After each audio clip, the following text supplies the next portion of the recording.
But enough of this palaver. Let's get the show on the road.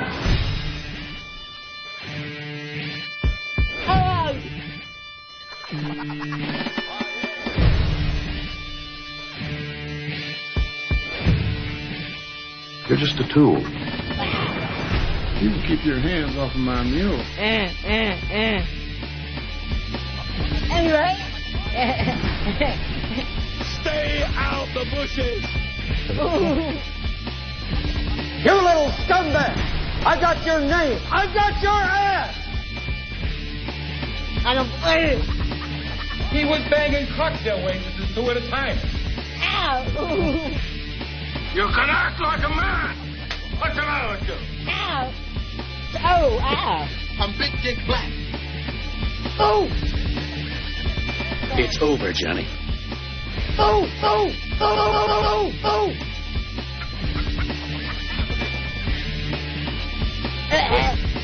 You like Huey Lewis on the news? Is that so? Who made you pope in this dump, huh?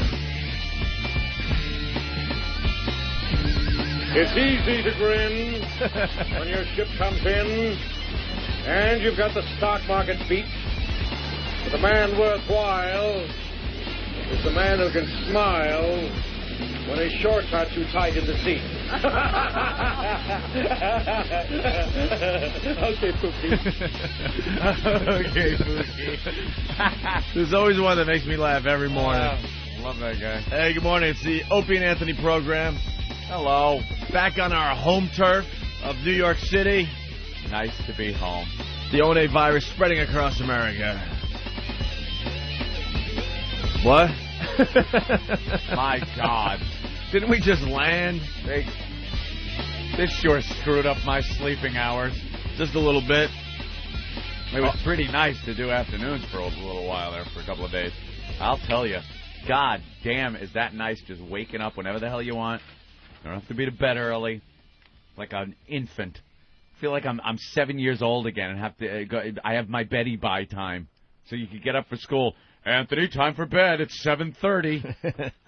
It was like when I was a kid. And I'd be, can't I stay up and watch Ronan Martin's Laughing? All I know is we touched down in Newark. Got back to New York City. Mm-hmm. It was 5 o'clock, and I was just watching the clock until it turned to 8 o'clock so I could go to bed. I made it to 7:20 and said, screw it. Wow, 7:20. So then I go to bed at 7:20, and I hear people coming into my building because, they probably worked late. Getting home from work a little later than usual. And I'm just like... People coming home from work, and you're sleeping. I'm already in bed for the night. Getting pissed off at them because they're open. You could hear the door opening on the front of the apartment, and they're going up the stairs, stuff like that. And they have every right to just walk up the stairs at 7:20. Sleeping. It's not like it's 4 in the morning and someone's coming home drunk and obnoxious. They're just coming home from work. Coming home from a hard day's work. But it drove me nuts because I'm like, don't they understand it's Betty by time? Betty by. It's Betty by time. Well, I had the opposite problem. I just couldn't imagine staying up any later than that yesterday after all the traveling.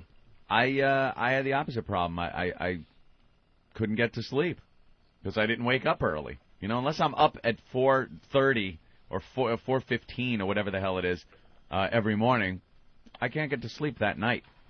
So I woke up probably 9 o'clock in New Orleans before we left.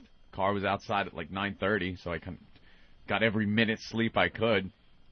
And that was it. I didn't get to sleep until after 11. Yeah, a quick observation. I did get up early yesterday and decided to grab my cup of coffee and get one more look at Bourbon Street. Oof. First of all, the day after Fat Tuesday, it's a completely different street. Yep. It is spotless. There's no sign of puke, beads, no scum, stench. Nothing. It is, I don't know, they got that down pat. No people. No people. Look like a completely different street, right? Yeah. So I walk about 2 blocks from the hotel, like I did every morning with my coffee, just kind of getting, waking up and going for a little walk. I got accosted like within 15 to 20 feet of the hotel by undesirables. The Really? undesirables just, take over the neighborhood after everyone leaves after Fat Tuesday. After? That is a dangerous, dangerous road when Mardi Gras is not going on. Yep. I made it 2 blocks and realized, you know what? I better get back to the safety of the hotel immediately. undesirables. All the bars were closed. Everything Yeah. was boarded up. You know, they were just street cleaners still, you know, or actually building owners or their workers just scrubbing the fronts of their building. That's all that was going on. There was no sign that there was just a huge party for the last week or so. Well, it seems the undesirables, they get started a little early before it ends because me and Jimmy saw just it made me retch. We're up on the balcony of the hotel last night. You know, it's a few hours before they clean the streets off and send everyone home, I guess. So we're, you know, throwing beads off the balcony. And across the street from the hotel balcony, there's about 12 or so black gentlemen standing against the wall. And people are walking by on the sidewalk. And they're standing against the wall on the sidewalk. And when other black gentlemen would walk by, they'd kind of shake hands with them, you know, little hand jive gesture things there. Black chicks would walk by. If they were hot, they'd grab ass on the chicks and they'd spin around and, like, you know, yell at them, "Don't touch me," and they'd laugh, you know, send them on their way. Then we noticed when Whitey walked by, a white guy or a white chick or God forbid a couple walked by, they would smack them in the head, knock their hats off their head, molest the girls, like feeling their tits, grabbing ass, grabbing crotch of the girls, and God forbid the guy turns around and you know, tries to stand up for his girl's honor and says something. Because we saw this one guy, he turned around to one of these black guys with his shirt off, just like drugged out of his mind, and said something like, put his hands up and went, you know, "What's up? What are you doing?" The black guy just hauled off and cracked him right in the face. All of them start laughing. The one guy that punched him runs away now. You know, he doesn't even stay there. The guy staggers into the wall that he hit, almost goes on his ass. He kind of kept it together and walked away. And then they're just laughing their asses off, doing this to white guys that are walking by. Only the white guys. They're smacking their hats off their head. And guys were turning around and going, "What's up?" And the guy squares off like he's going to hit him, and he's got all his buddies with him. So one white guy, what's he going to do, you know? Got to back down. Got to get his ass beat. Got to get punched in the face. So this went on for a good 40 minutes or so, I guess. Yeah. You guys Almost were an watching hour. this whole thing from the balcony? We stopped throwing beads. Didn't you tell me that they were making out with the guy's chicks, too? One guy comes by, and he's with this drunk whore. They're both white. And somehow the black group on the corner gets them divided. And they were just grabbing girls' arms and pulling them and hugging them and groping them and humping them. And the guy tries to the guy's drunk too, so he kind of loses the girl. And they're probably 5-6 feet apart from each other, but the black gentlemen have positioned themselves where they could no longer see each other. And the girl's just being felt up. The black guy starts making out with the chick. She has no idea where she is. She's like annihilated, snotted drunk. And then they start smacking the white guy around. So finally he like wakes up a little bit, notices where the girl is, and tries to pull her away. And the one black guy has got her by the arm, and just it's a tug of war with the guy's chick. That's amazing. Unbelievable. The savagery that was going on that corner, and from what I hear, other corners, this is kind of a thing that's known. It happens. The black youth, black gentlemen in New Orleans over there at Mardi Gras just harass white people. It's just this racial thing that goes on. And I got to tell you, from the balcony, you look down, and it's very hard for the word nigger not to come out of your mouth. You know? I'm not the guy that throws the word around. I don't throw it around when people are going to work in the morning. I'm not like that. You don't throw it around while we're broadcasting anyway. When we're broadcasting anyway, right, Opie? No, you know something? You're the worst. I would say 99.9% of white people don't throw that word around when you just see a black guy. People are under this misconception that if you see a black person, you're going to throw that word around, you know, because there's such rampant racism in this country. No, it's not true. It isn't. You know, we have plenty of black friends that come up here. We have black friends out of the show and stuff. You don't use the word to them. But when we were watching that, they're acting like niggers. And that's what the word that comes out of your mouth. Why? Because maybe they should kill someone before you use racial slurs and epithets like that. They were being judged on the content of their character. And that word was the only word I could use at that moment to describe their actions at what they were doing. And until stuff like that changes, that word ain't going nowhere.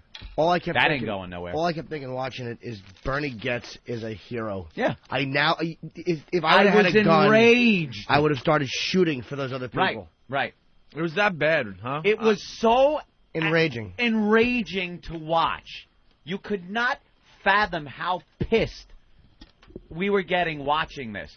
If they were smacking black guys walking by, you know something? I probably wouldn't have had that big a deal about it if it was white and black guys. Right. Because then it wouldn't have been racial. It would have been these guys are angry sons of bitches that are looking for a fight. You ever see an Irish guy at a bar that's just looking for a fight, and he doesn't care who the hell steps up to him, and it's usually his brother or cousin or something? Are you talking about the black Irish? No, I'm just talking about the Irish, Opie. The Irish, or a drunk Italian at one of those Brooklyn Dago bars that are just looking for a fight, and they don't care who it is. You know something?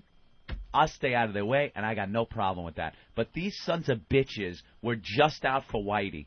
They were just at. It was a race crime. It was racially biased hate on these guys' part, and it had nothing to do with anything but here's white guys.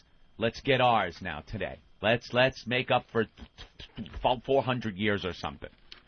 There at Mardi Gras. So after about 40 minutes or so of watching and just getting pissed off as all hell, we notice in the crowd about 4 or 5 cops are working their way over, and they're looking up at the balcony above us and pointing at the wall and trying to get some kind of acknowledgement of where the problem was. And then they finally get a line on it, and the cops run over, grab a lot of these guys, and grab the one that really was belting people in the face. Just grab him by the back of the head and smash his face into the wall.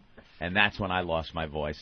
I'm just screaming, have fun in jail, you motherfucker. I'm screaming. And this guy didn't put up a fight when the cops were there. He's belting drunk white people and groping their drunken girlfriends walking down the street. But when big bull cop comes over and smashed his face against the building, he sure shut up lickety-split, didn't he? And these cops down in New Orleans, man, they don't put up with Nope. anything. And there was about an 8-year-old, 9-year-old boy with them that was grabbing girls' crotches, taunting people, smacking people in the head. He's 8 or 9 years old, and here he is growing up with this fine leadership, showing what it's like to laugh as they pop Whitey in the face. I've never felt more like an old man in my life. When those cops came over and Anthony is screaming, spend the night in jail, and we're all yelling, that'll show you. We're just like old people. I think I shook my fist. Yeah. Get off my lawn! Yeah, you should be in school, shouldn't you? It was awful. Meanwhile, 12 hours ago, one of my closest friends is pelting a 90-year-old man on a little rascal with beads, and I'm cheering and laughing. Hey, man, that story is getting a little out of hand, by the way. I gently tossed him because thinking he wanted to be part of the festivities. Yeah, no, you did gently toss him from the second-floor balcony across the street. Yeah, it was a very gentle toss, Randy Johnson. You whizzed him and you hit him in his head, and he turned to the left, and he was hurt and upset and embarrassed. Certainly was. You're making more of it than it was, Jimmy. And the message boards are going crazy about this story, and I want to defend myself. I figured that everyone down below us they were all equal. Fair game. See, they were that's all what equal we do. in my eyes. That's how we operate. Equal opportunity. I don't see skin color like Anthony. We didn't care who we pelted. I don't see gender. I don't see handicaps.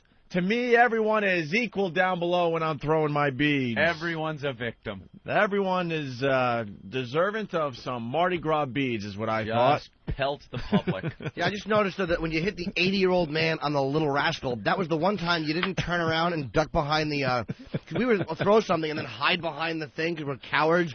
But as soon as Tough Ass hit the 80-year-old man, the little rascal, he just stood there and openly laughed because what's the guy going to do? Get up and, Yeah. You're going to do? Such a liar. Crippled old man. Turn his head. You're such a liar. But no one beats Ben. No one beats Ben. Sure, you hit old people, but Ben's lobbing beads at infants in carriages. Aiming at them. Oh. Was he aiming at them? Of course he was. All pissed off that their little head proportion to the body was bigger than his. Little infant head. You'd see a baby carriage, and you'd see beads flying down towards it. You hear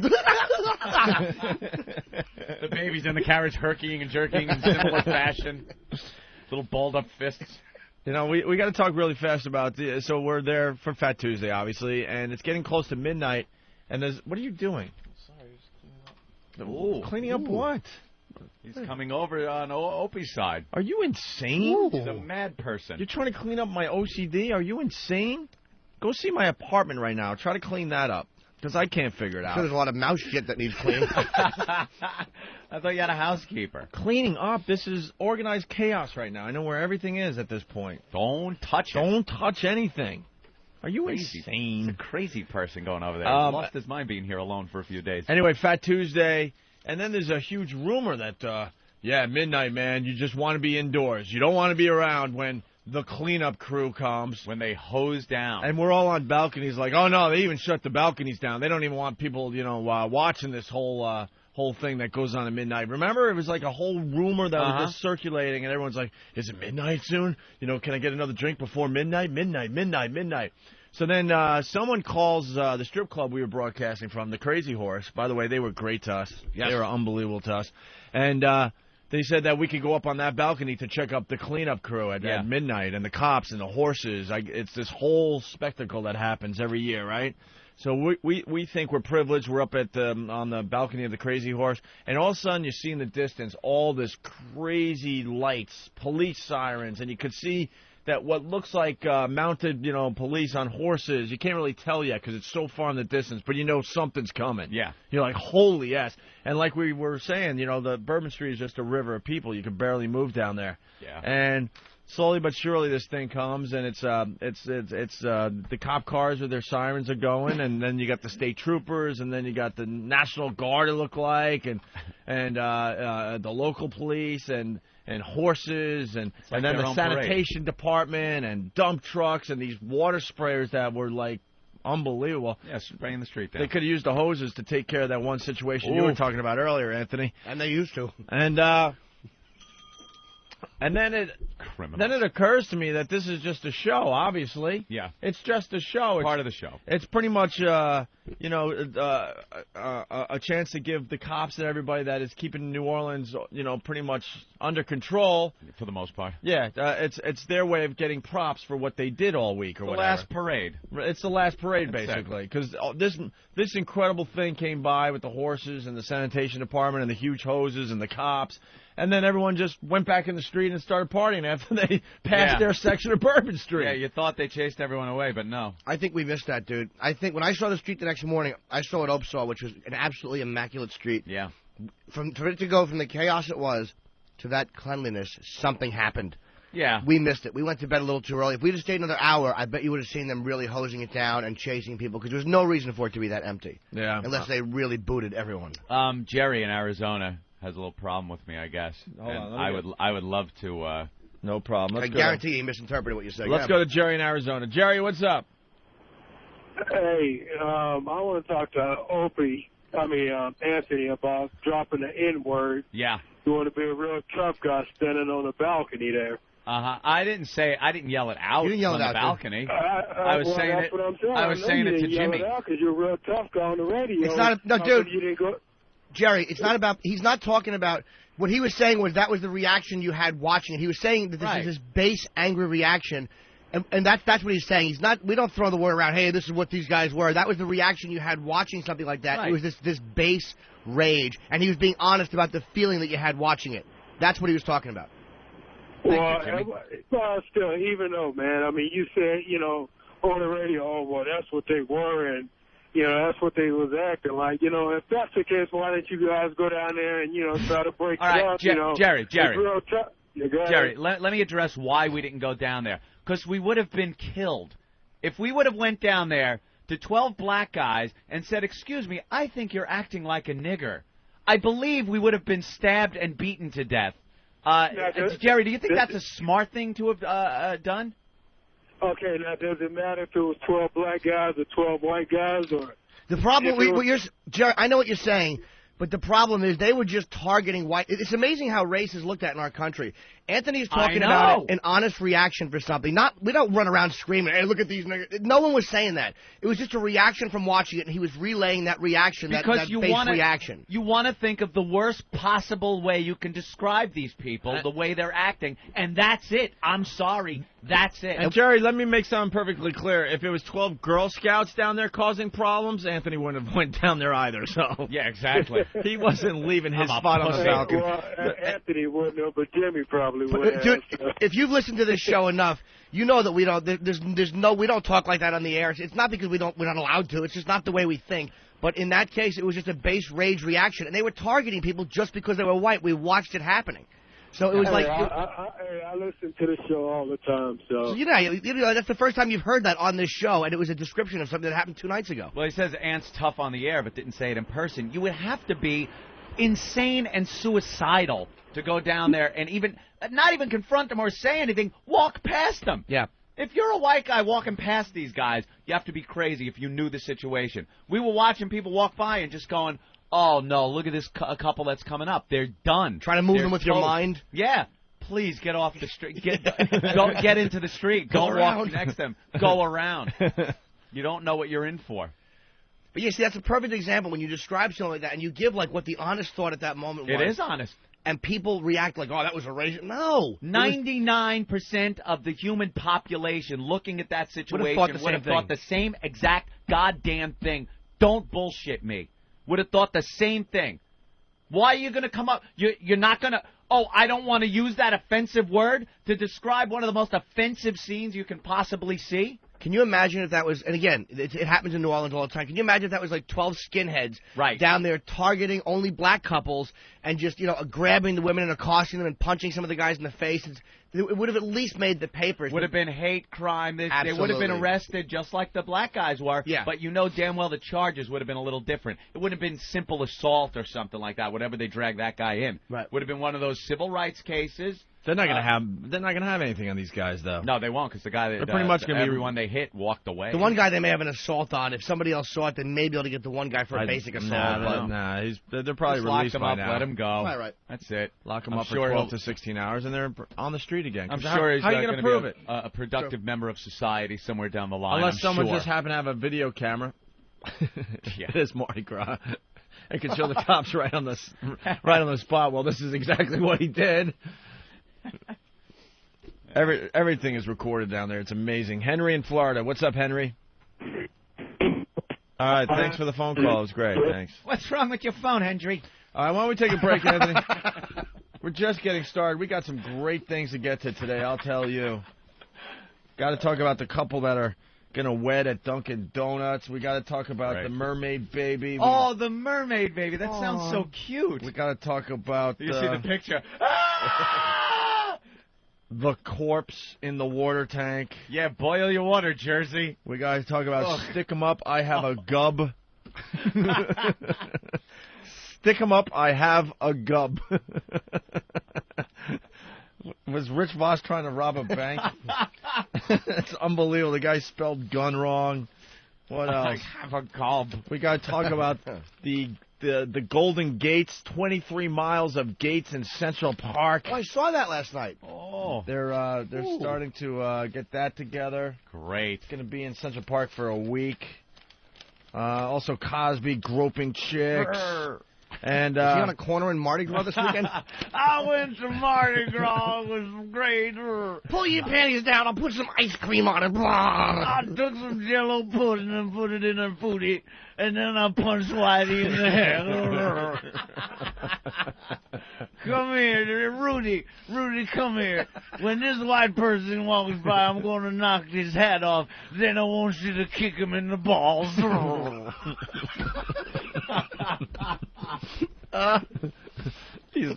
Cosby's a class act. Why did you come to this city, Whitey? I'm going to hit him with a pudding pop. Cosby's groping, yeah. Yeah, hold on. A cop wants in on this. All right. I'm a cop, you idiot. John from PA. What's John up, John? Kimball. John, go ahead, man. Yo, what's going on, guys? What's happening, man? Great to hear you guys back on the radio. Right on. Listen, I'm coming home from work now. I'm a cop right outside of Philly. Yeah. You there? Yeah, we are here, We're sir. good listeners. Sorry. You're absolutely right about them charges. If it was a white guy being arrested for that, you're damn right. There would be racial intimidation. Yep. You can get federal charges aggravated put on assault. you. You get federal charges put on you when it's some kind of racial hate crime. But if it's blacks against whites, it's not a hate crime. It's just assault. That, believe it or not, that is the arrogance of the liberal left. Yeah. There is this intellectual elitism that liberals have where they feel that, like, well, blacks aren't really capable of that type of thought to have these racially biased crimes. That's why they only hold other whites accountable for racial crimes, because they see other whites as equals, and they feel that they should be held accountable. Right. Blacks are like children. They shouldn't be held accountable. That's the way how the they liberal feel. left sees it. The liberal left sees it as white people can make a decision and say, I'm going to do this racial hate crime, and they should be held accountable for it. But they believe black people don't have that in them to be able to make this decision and distinguish that, so you just got to give it to them. It's a more honest thing for black people just to behave that way, but white people should know better. That is the subtle arrogance of the left. That's it. All right. And also we got to talk about Prince Charles getting married. Hey, well, quite a looker. Oh, my God. And then our... And then our buddies there that were telling the lawyer jokes, we got an update on that. That's a great little story coming out of Long Island. Did we talk about that one day? No, we never got to the story, but there's an update on those guys, which is pretty funny and pretty cool. So. And in closing on that whole thing, white people shouldn't be as angry at situations like that as successful black people who try to better themselves and their people than these animals roaming around the streets like this. Because it really does make things more difficult for black people that just actually work in this society, work with this society, and become successful, raise a family, and just act like you're supposed to act, like everyone is supposed to act. And this just really, that is what really wrecks it for a whole group of people. And I thank you. And I believe in the future this will not be a problem, but it must be overcome now. We must all unite as one people, as Americans. Not white Americans, black Americans, or Asian Americans. We all must come together and use this fine country of ours as a group, as one, as Americans. And when you see fights on the corner like that, I know the N-word pops into your head. I know it. Don't lie to me. Maybe Rick can write a song parody about Mardi Gras. Get us all thrown off the air. Run, Whitey, run. Run, Whitey, run. Walk down the street, a fist right through his head. All right. Well, very good, Anthony. Thank you for that. Thank you. Yeah, no problem. As we go to break, a little spoof spot on being a technical virgin. I've got big plans for my future. A good college, a career, maybe even my own business someday. But one thing I'm not planning on is getting pregnant. That's why I choose anal sex. I mean, sure, it hurts a little, and I wind up walking funny for a day or two. But I think my future's worth it. Anal sex, the smart choice for your future.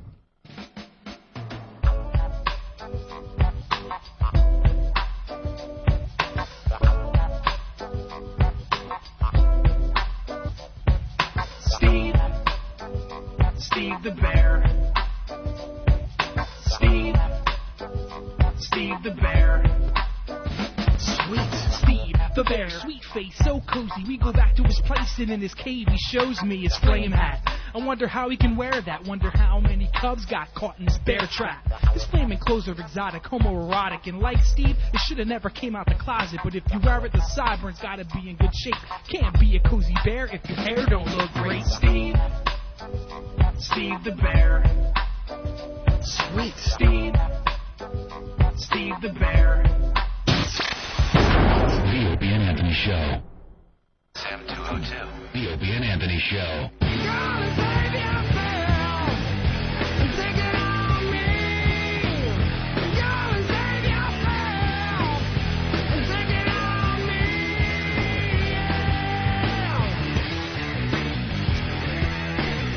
The O&A virus spreading across America. Yeah. Big hi to everyone that got their radios turned on. That was the break? Yeah, that was it, man. That's all you get, Pally. Oh, my God. I actually had 3 bites of eggs. I listened to Anthony just talk about, we don't want to know who they are, and all of a sudden, we're back. I think... Yeah, we got to hear what Anthony really thinks. You thought it was harsh on the air? I was reading instant feedback. Yeah, it seems some of the listeners didn't quite get my point. Why don't you read some of the instant feedbacks live on the air there, buddy? No, but I didn't understand. Very brutal. I didn't understand when you were talking about race mixing and you said, and there'll be a mongrel race, and both races will be destroyed, and I will die before I'll yield 1 inch. I don't remember saying that at all. So hard to just be honest these days, isn't it? Try to put yourself out there. Give an honest appraisal of one man's emotion, watching some scene of racial carnage. And, that's what happens. Libby from Wisconsin, that's it. Blame the liberal left for everything again. Paranoid much, assholes? I'm not blaming the liberal left. And wait, I just want to make something perfectly clear. That's Jim Norton's argument always? Yes. Not always. It depends. What I'm arguing much always. is hate crimes. When dealing with the hate crime legislation, I'm not blaming the liberal left for anything other than the mentality behind hate crimes and who is prosecuted for them and who is not prosecuted for them. There you go. That's who I'm attacking the left for. So, again, stop being the typical paranoid left. I'm not attacking you for everything. I'm talking about this. So if you want instant feedback, call in and we'll discuss it. Stupid. There you go. Dope. Nice liberal professor that spoke in Colorado again, too. Oh, yeah. Nice, right? Yeah, the left is really a very relevant group. All right. One more thing about New Orleans. First of all, the airport stinks. Oh, yeah. Club Soda Kenny got us to the airport nice and early because everyone was leaving Mardi Gras, I mean, after Fat Tuesday, there's no reason to be anywhere near New Orleans. Just want to get out. Until Jazz Week, or whatever they call it, the Jazz Festival, which I think is in May, which a lot of people say is a lot cooler to go to because you got the party atmosphere, but you could kind of move around and not as many people. And do some things, and you could, check out some shops and things like that. Bourbon Street is all just bars and strip clubs. What happens to that the rest of the year? I guess every weekend, that's the place Every to weekend go. becomes like a Mardi Gras. Like Chippewa Street up there in Buffalo, the same situation. Really? Every weekend it just gets crowded and nuts for the locals and for the colleges and for the surrounding areas, yeah. Uh-huh. Oh, yeah, but you get on those side streets and you get the cool coffee shops, the little jazz clubs, the nice restaurants, Not the touristy part. No, Bourbon Street's all about it's just a booze fest. Yeah. And so Kenny gets us to the airport early, and, of course, there's lines like crazy because everyone's, flying out. And you could tell there's a lot of hungover people. Oh, they looked awful. And so we check in. We have, 2 hours before our flight, and there's nothing to do in that airport. I mean, nothing. Yeah. Nowhere to go, nowhere to really eat. No bar lounge type thing to hang out in? Nothing. So we're just sitting around and, just killing time. And we got to get Ben for this. He's the only other person I think saw this. We were kind of eating at separate tables here and there. We're spread out.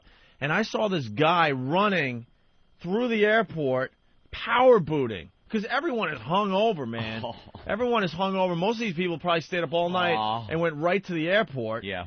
And I saw this guy running, trying to make it to the bathroom. You saw the guy power booting, right, Ben? Oh, this guy was running. He knew he had seconds, and he was trying to find where the bathroom was. He was kind of trying to ask somebody, he was making, sign, yeah. They let you puke right here in the airport. And all of a sudden, he starts booting and booting and booting, and then he puts his hands up to his mouth, and now it's just spraying through his hands. That's how much puke this guy had to get rid of. It was unbelievable. And then, so there's puke all over this one wall. You know the wall there? It was kind of like a cement wall with little flowers. Yep. Not flower, like plants on top of it. Yeah. And a little, maybe place you could, maybe put your bag down for a second as you look at your airline ticket or whatever. Mm-hmm. And all of a sudden, these two old broads have no idea this guy just ran by power booting all over the wall. Next thing you know, they're just kind of leaning up against the wall, taking a look at their flight info. And they're going to wonder later, right. What is that? I smell vomit. It was unbelievable. They're leaning in the guy's puke. Dude, this guy, it was spraying through his hands. He was trying to keep it in him so bad, and no way. Worse is being hungover on a travel day. It's the worst thing ever. And that was I missed that, but I did see the girl in the plane. I saw that too. That was disgusting. We landed at Newark, and we're all, you know how you wait for that cabin door to open up, so everyone gets up in the aisle. They start getting their overhead. And we hear from behind us. Wait, can I make it perfectly clear, though? It was perfectly clear. Sorry, it was because I know what people are going to be thinking here. It was a relatively smooth flight. It really was. Yeah, no turbulence around. No, this was blatantly hungover. Yeah, you okay. know, I just wanted. people Yeah, exactly. Go ahead. And we hear from behind us. Can I get through? Can I get through, please? And everyone kind of looks at the girl, and she's trying to make her way through. She's got her hand up by her mouth, and her hand is kind of wet. And she goes. In that I have something in my mouth sound, she goes. let me see if I could do it with water. Wait a minute. Oh, I know what you're gonna do. I'm throwing up. Oh my God. I'm throwing up. That was it. Yeah. I'm throwing up. So everyone just like clears the way. She runs to the bathroom. Now for some reason the stewardess. She didn't want to shut the bathroom door. I don't know if there's some kind of regulation about the bathroom door being shut when they're at the gate. I have no idea. But the stewardess. What? I think Ope's commenting on the more 1967 vernacular that you're throwing out. The sexy stew? No, I was saying it earlier, and he was correcting me. That's all. Oh. Flight attendant. No, they're just steward. He's right. Stewardess. They're waitresses. I want the ones that look like Helen. You know, with the flight cap on, look like Jimmy's the old imaginary frosted beehive hairdo. Yeah. Just loving you when no one else does. A Boeing 707. They're gay waiters and waitresses in the air. You're saying that all the flight attendants are gay? Did you see the guys that were working first class? You need one of these, sir? A lot of steam was escaping every time they talked. Yeah, for some reason, all the flight attendants, male flight attendants, are gay. And don't tell me, no, dude, I'm a flight attendant. I bang all. Yeah, all right, whatever, dude. Yeah. Sure you do. Sure. All right, you're the guy. You're the guy that decided I need to get into this profession to bang women. Yeah, okay, I get it. Yeah, because they're not banging the pilots that have the cool jobs, all right?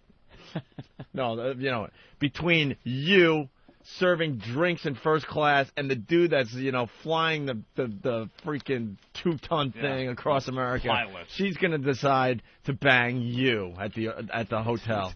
2-ton plane. I know. How much does it weigh? Well, I don't know, probably 500 tons. My car's like 4 tons. Between who are you going to bang? The flight attendant or Wilbur Wright? Hey, if he flew in a sup with camel. Hey, Yes, the burlap stayed on the wings this time. 2 tons of her. I had a very good observation, and a 2-ton plane. Messing up with one and the whole weight thing one got stupid you. Little detail. Who are you gonna bang? The flight attendant or John Denver here flying the plane? It is ultralight. All right, I get it. All right, but there you go. But I think these hot, waitresses that take care of you when you fly. Sky waitress, yeah. Sure, are banging the pilots. Of course. Not you. Well, the stew, she had for some reason now take a curtain and kind of cover the door. Yeah, what was that was about? open. I don't know. She wouldn't shut the bathroom door. I think she wanted to make sure maybe she was okay or something. I had no clue. I think because the girl dropped to her knees and her legs were such that they couldn't get the door closed. Oh, very good. I didn't even think of that. And small bathroom, she went on her knees. And she was just let's use another term. She was just yorking. She was just yorking. I swear to you, and I'm not exaggerating at all, because the door was open. Maybe that's part of it, and the amplification of that little room. It sounded like Pat from Moonachie throwing up his eggnog. We're in the aisle, and you could hear. I mean, everyone was listening, loud and clear, gurgling. Yeah, that's what it sounded like, but more strain to it. Like that's just running out. She was doing the whole, where you know our head was just turning red? Well, the waitress, she was like holding the thing. Yeah. And you could tell she started holding her like nose and her mouth, and you could tell she was getting sick. Oh, you know a good Mardi Gras puke has to stink to high hell. Ugh. Why don't you take a puke bag? They have them right there in the thing. Why No, don't you probably filled it up. No, this girl was puking. This was another power booter. I mean, that little bag wasn't going to do the job. Nope, no way. She needed a turlet. And I got to tell you, it got to the point where I do believe there was going to be a chain reaction, and other people were going to start puking because it was getting close, man. Because the smell was starting to waft through where we were, and most of the plane was filled with hungover folks. Yep. Thank God that door opened. Made my way out. And then because the bathroom door was open still, the pilot couldn't get out. He went to open the door to get out of off the flight deck, and the bathroom door was blocking his exit. So here's a guy, spends, 3 hours flying that 2-ton plane into the airport, and he can't even leave because some rookie is puking in the bathroom. All this guy wants to do is fill out his paperwork, get into his 30-ounce car, and go home.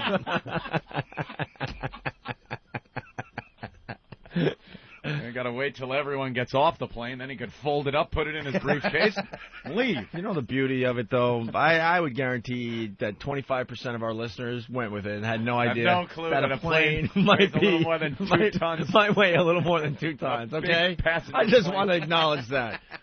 All right? There's a bunch of dummies that went with it. A fully loaded 737-900 weighs 174,200 pounds, or 87.1 tons. Well, I said 500 tons. Thank I was you, way off the Tad. other direction. 500 tons, Yeah. you said? You were more off than I was. Apparently the pilot was flying Jupiter. What dope I am. Jesus. I just want to go on record and say that you were more off than I. Yeah, but the difference between 2 tons and 87 tons. Yeah, but you went to 500 tons. Because no one knows what a ton really weighs, but you just know that your car is like 3 tons. All right, I'm sorry. 87 tons? I thought it'd be heavier than that. That's apparently not. Relatively speaking, light. Yeah. Just imagine 737 isn't a very big passenger. Just imagine the power that still just amazes me. It the whole certainly flying is thing. amazing. The whole flying thing. Yeah, having Pat on there might bring it up a few. A few tons extra. 500 if I'm on. I'm a big guy. What are you gonna do? Dennis in Jersey. 1 toe less, though, so I'm a little lighter. My diabetes. All right. By the way, you guys had a full airport. I had nobody in the airport. I literally had one person in front of me in security. Really? I don't know why. I was on the flight before you because of the mix-up. And it wasn't. It was starting to get crowded. I guarantee by noon it was going to just be a complete nightmare at that airport. They said early morning was brutal, too, so maybe I got lucky. You guys went in between? Yeah, right, in between the rush. No one. Let's go to Dennis. What's up, Dennis? Hey, what's up, boys? Hey. Great to hear you back on the radio. I know, because we weren't on the radio the last few days. What? Yeah. Yeah. Right. No, I mean, just in general. You mean like it's great to have us back doing regular radio? Yeah, just to hear. I hated the shows in New Orleans. Hated. Opie. Absolutely hated. Oh. Go ahead, Dennis. What's up? My cousin is a flight attendant for American Airlines, and he met his life partner there on American Airlines, and they're both flight attendants still. Of course they are. Yeah, the cool thing is, they're both really excited to go see little Jimmy Norton this weekend at the Stress Factory, Eatontown, on Route 35. And you can get more information on that at www.eatabullet.com. www.worldwidebat. I'll leave the last one off. Thanks, man. I think it's 888-541 ha-ha. That's where you can find out about this gay couple. Am I correct? All right. That was a great one. I want leave the last W off. That's for wavings, you idiot. I want one straight flight attendant to call in and tell me why he got into the profession. Good luck. We're not going to find one. Anthony. Ben from Jersey says, my sister's a flight attendant, but she's as fat as hell, weighs at least 25 pounds. Smart asses. All right, hold on. This weight thing is taking on a life of its own. Brian the trucker. Go ahead, Brian. Yeah, how you guys doing? Good, Brian. Yeah, I wanted to agree with Jimmy Norton about the weight of a plane. I was kind of shocked, too, to know that it only weighs 87 tons. An average tractor-trailer weighed out legally is 40 tons, so that's half the weight of a plane. That's crazy. Yeah, well, tractor-trailer doesn't have to leave the ground. Well, that's true, too, but you figure the size and how many people are on it, you wouldn't think, you know? Yeah, I guess I think that's. Maybe 87 tons is right, but I'm gonna think that's wrong. I think that's wrong. Apparently, I think it's wrong too. Hey, Jimmy, I got one thing for you. Oh, that ain't gonna work. He didn't even wait. No. 737 is not a big passenger plane, though. But you see, you figure like 130 people with fuel and all that stuff. Let's say 777. Hey, Anthony. That's big. Valentine's Day right around the corner. Oh, wait a minute. What day are we up to? Isn't it like the 10th? I think Valentine's Day is Monday. Yes, it is. For all you people that care out there. A lot of people care. A lot of people have lovers. Maybe you're a flight attendant. You're a guy, and you want to get your gal. No? Want to get your guy something? Something nice? Nice bear? Hi, I got you this for Valentine's Day, sweetie. A bear's bear. Thank you. Yeah. It's like the Steve. the disappointed father bear. No, they don't like when we make up bears. They don't like when we make up bears. Oh, okay. And we could do this better than any other freaking Oh, I know. Believe me. show in America. We have bears going through our head every day. You want us to sell Vermont teddy bears, you should let us do this our way. They have plenty of bears. You don't even have to make any up with all the huge selection they'll give you. It's Monday. Monday is Valentine's Day. The last thing you want to do is spend the weekend at the mall, right? The mall stinks. We got 3 words for you. Vermont Teddy Bear. Call one of their bear counselors, 1-800-829-BEAR. They're going to help you choose the perfect bear. They'll deliver it right on Valentine's Day, too, with free chocolate and a gift card in their famous Vermont Teddy Bear box. Even better, send her bear to the office on Monday. And when it shows up, she's going to be completely surprised, and all of her coworkers are going to go, "Oh, you have the sweetest boyfriend." It's like a sure thing. Don't even worry about it. Ask about the Love Bandit, the Loverboy Bear with the tattoo, the Romeo Bear, or the Gangster of Love. Vermont Teddy Bear, the only bears handmade in America and guaranteed for life. Best of all, she'll think of you every time she hugs her little bear. Who are you sending one to? Jimmy? I don't have anyone. No? Rich Voss, maybe? Yeah, the speech impediment bear. Can't make up bears. Hey, make this the best Valentine's Day ever with a gift she'll really love and always remember. Call 1-800-829-BEAR or shop online at VermontTeddyBear.com today. You can send the creative alternative to flowers. That's Vermont Teddy Bear. Valentine's Day delivery guaranteed. That's 1-800-829-BEAR and tell them Opie and Anthony sent you, okay? Anthony, we might have found a straight flight attendant, Mike from Ohio. Mike, what's going on? What's happening, Sizzle Dick? I don't believe it. What's up, Mike? I can't help it. I'm a lesbian. I love the ladies. You're really a flight attendant? Yes, I am. And you're really straight? Yes. Is that amazing or what? And how many gay guys do you see in your profession? Be honest. Oh, I probably get hit on by more fags than... It's like working at a flying gay bar. Really? Yeah, but... Hey, it's a great job. So, I mean, do you get... I mean, when the pilots decide they're not going to bang the flight attendants, then you get to try to work these chicks? It takes some work. Yeah, there's no doubt the pilots get all the pussy. I don't know if I'm buying it. I'm not buying it. He doesn't sound the part. This is why they have the gay guys. Because, you don't want a guy like this serving you up there in your airplane. The gay guy's nice. It's all, hey, anything else I could get you? This guy's like, hey, how you doing? Maybe I'll throw your girl once. Right. Attention to detail. Yeah.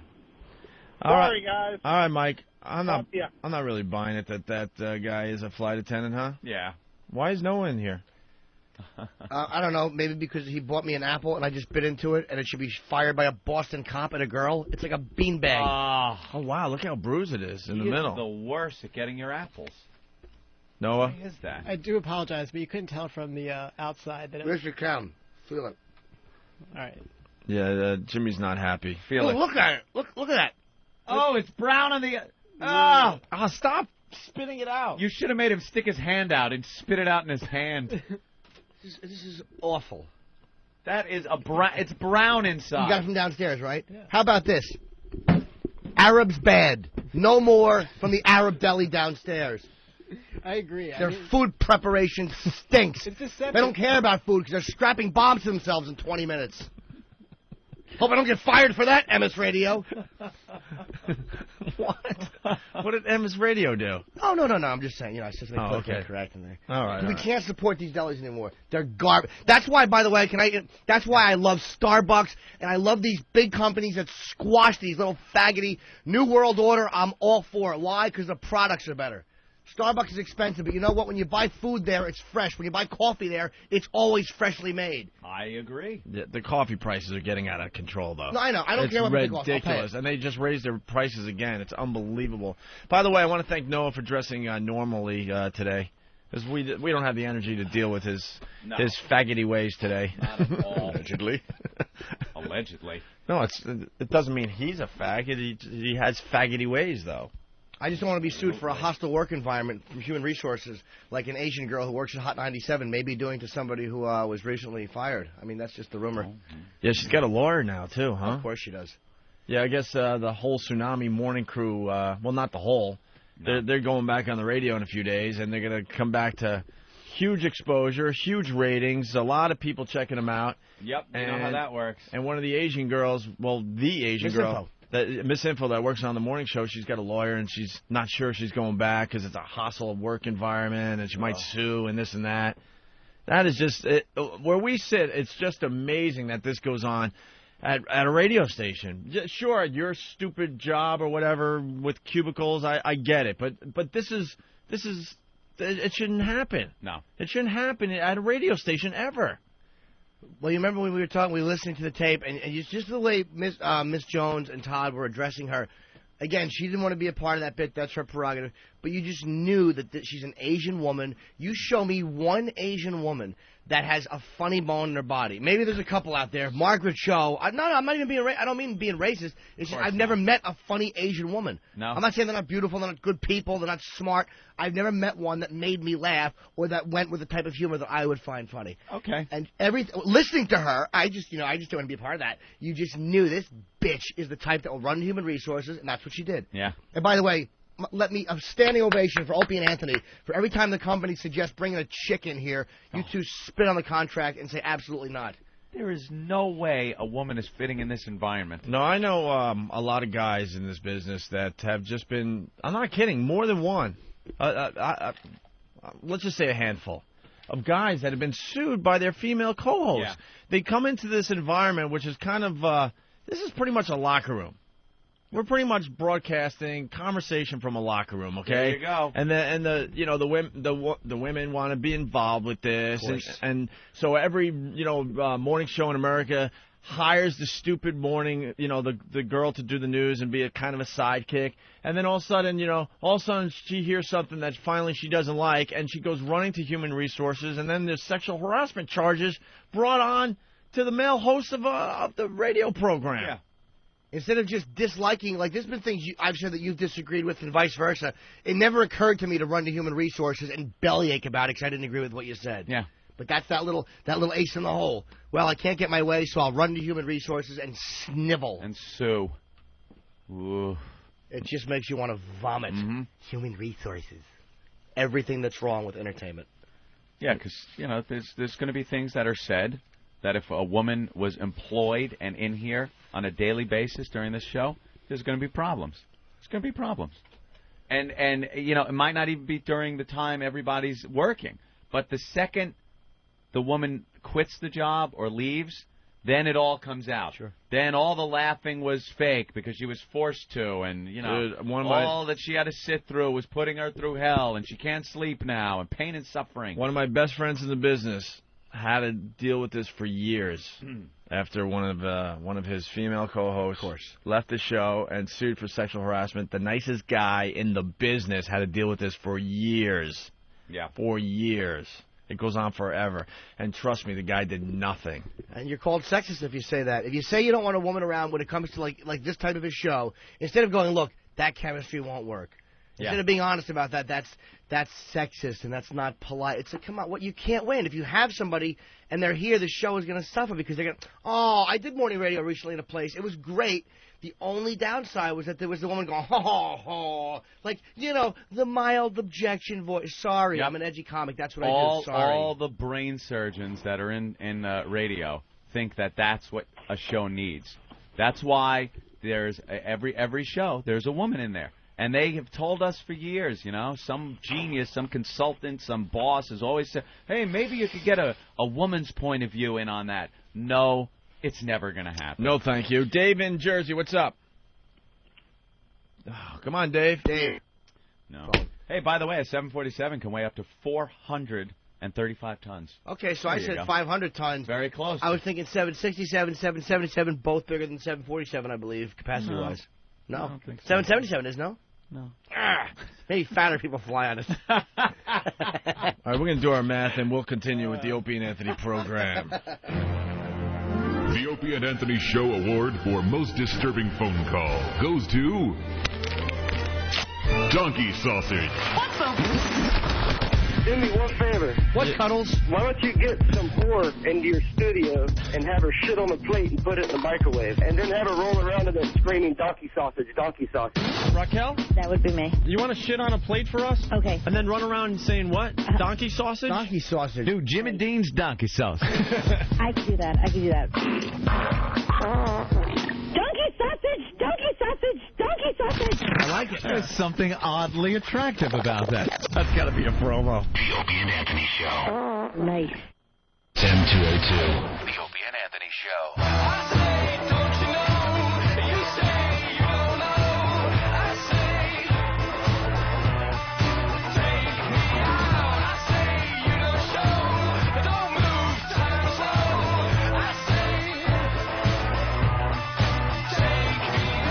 Let's go right to the phones and talk to Jen in Jersey.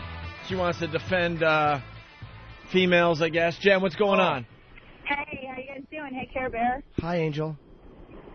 Listen, not all girls are like that. They're gonna fucking file sexual harassment suits and shit. We know. Here's the problem with your statement. Not all chicks complain about sexual harassment. I can't come up with one guy that has ever come up with a sexual harassment charge against a fellow employee. Yeah. Not one. No, I can't think of I totally one. hear you. This is a chick's problem. One straight guy. Right? One straight guy, I guess. Yeah, there you go. Got a few. Yeah, McGreevy's assistant. Governor's office, yeah. That's true. But, I mean, straight guys do not go running and yelling and screaming sexual harassment ever in the workplace. You're lucky that the fucking girl is, hitting on him. Yeah, I know what you said. Look, when you get someone like you listen to Miss Jones on the radio, that's a woman who's obviously who you'd want on the radio. I mean, she's ballsy. She's not going to cry and file harassment. That's the type of woman I like on the radio, someone who's like Miss Jones. And the reality is how these women dress around the workplace. What is this? With their hold on a minute, this could get ugly. Hold on, Jen. What happened? There's a bite in it already. What happened? Wait, what is the apple he gives me? What is that? That was the sticker? Yeah. So how did you get the sticker off? I removed it. How'd you remove it? Pulled it off. You pulled the sticker off. And a plug came out and of there's a piece of apple missing. It looks like somebody ripped a Band-Aid off and the scab is gone and there's an exposed wound. How did 1/8 of an inch of apple come off with the sticker? I guess I'm just not good at pulling stickers off. I don't know. Did you? Not good at pulling stickers off. I think you picked that out with your fingers, with your fingernail. That's didn't his you? fingernail. There's no way apple comes out with the sticker. He dug his fingernail in. Right. And he pulled it, and a piece of the apple came off because now he be dug... honest. Didn't that happen? Maybe that happened when I was pulling. I can't touch my food. Now you can't eat I it. can't have my It's food. contaminated. But I washed it after. I don't care if you washed it after. Tom Hanks bled my apple. Here you go. Eat this, fella. Another one in the garbage Dude, pail. I just Now want what's an apple. that one? What's that? I don't know. Eric had that one. I just want a red, crispy apple. Is that so hard? It is hard. Here, there's a third apple. I understand this might not be There you apple go. season, so it's a little harder to find. Where'd you get the second one at, by the way? Same place, but I complained this time. Same place. I can't. It's amazing to me. 30 seconds ago, I complained. I'm sure they took you seriously, too, because Arab males would look at you and go, this is a man to be taken seriously. I heard you're a man to be taken seriously, so I agreed to sit down and discuss mealy apples. Oh, mealy apples is nickel and dimes. Salute, Don Noah.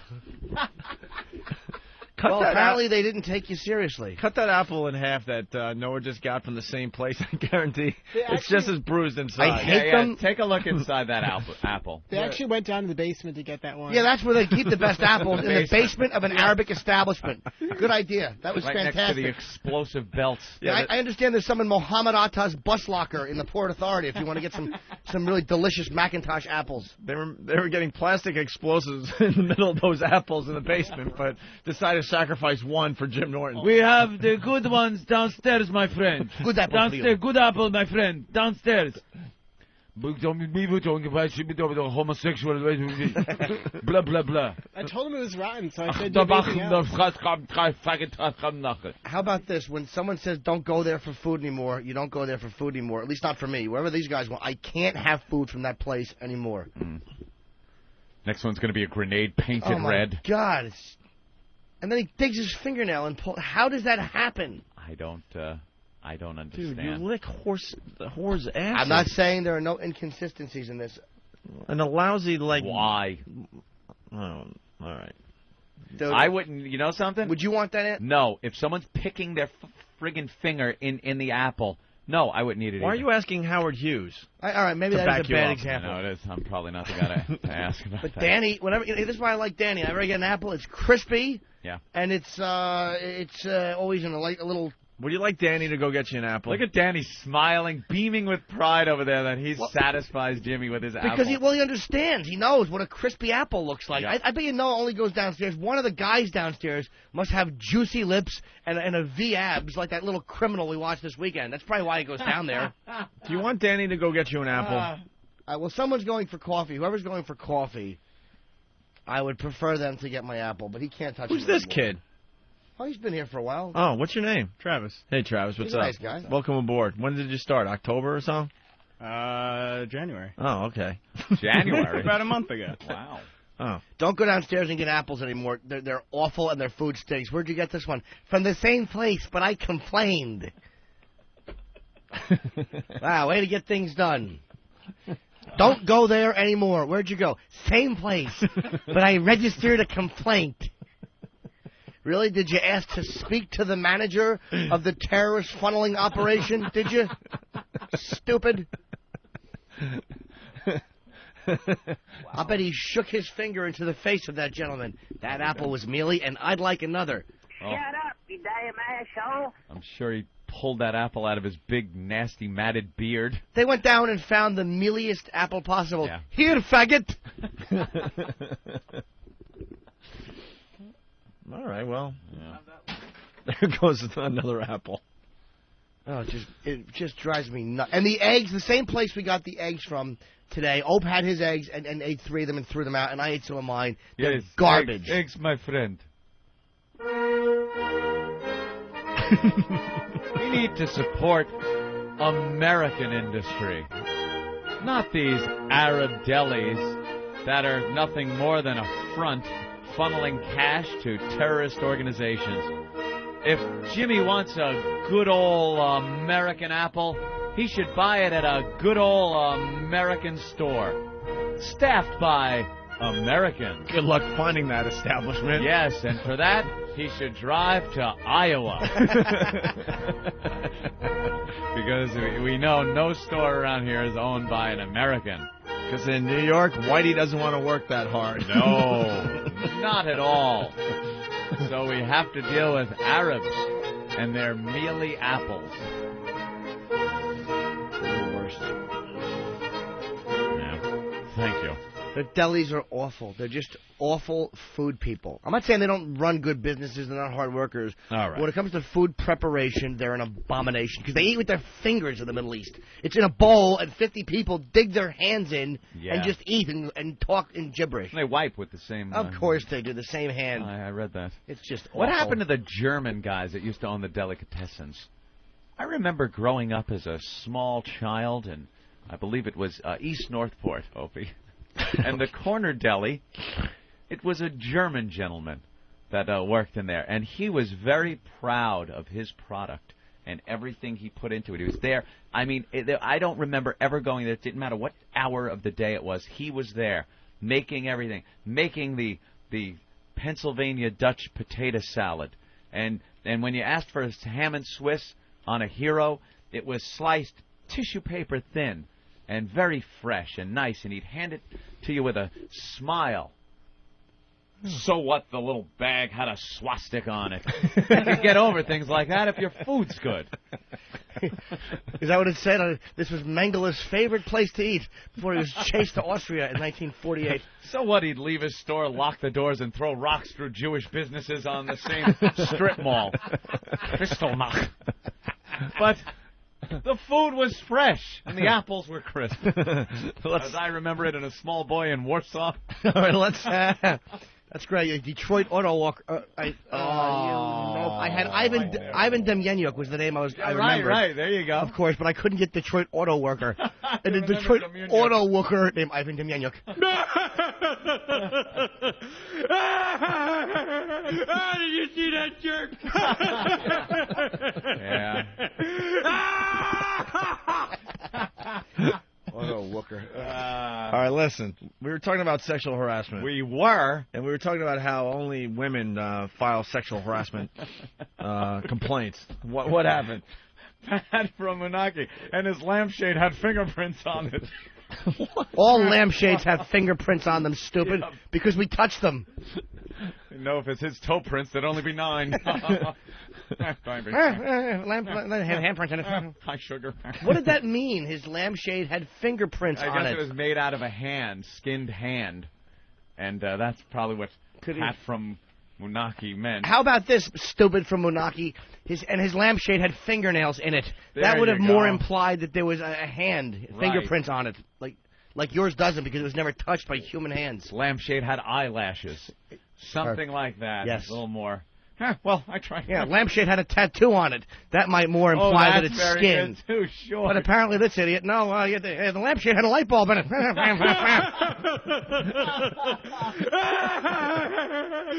you see that jerk? Pat. You are the best, Pat. What an ass. What do I know? Lampshade sat on the lamp. His shoes had gold fillings. What? I figured. Jew.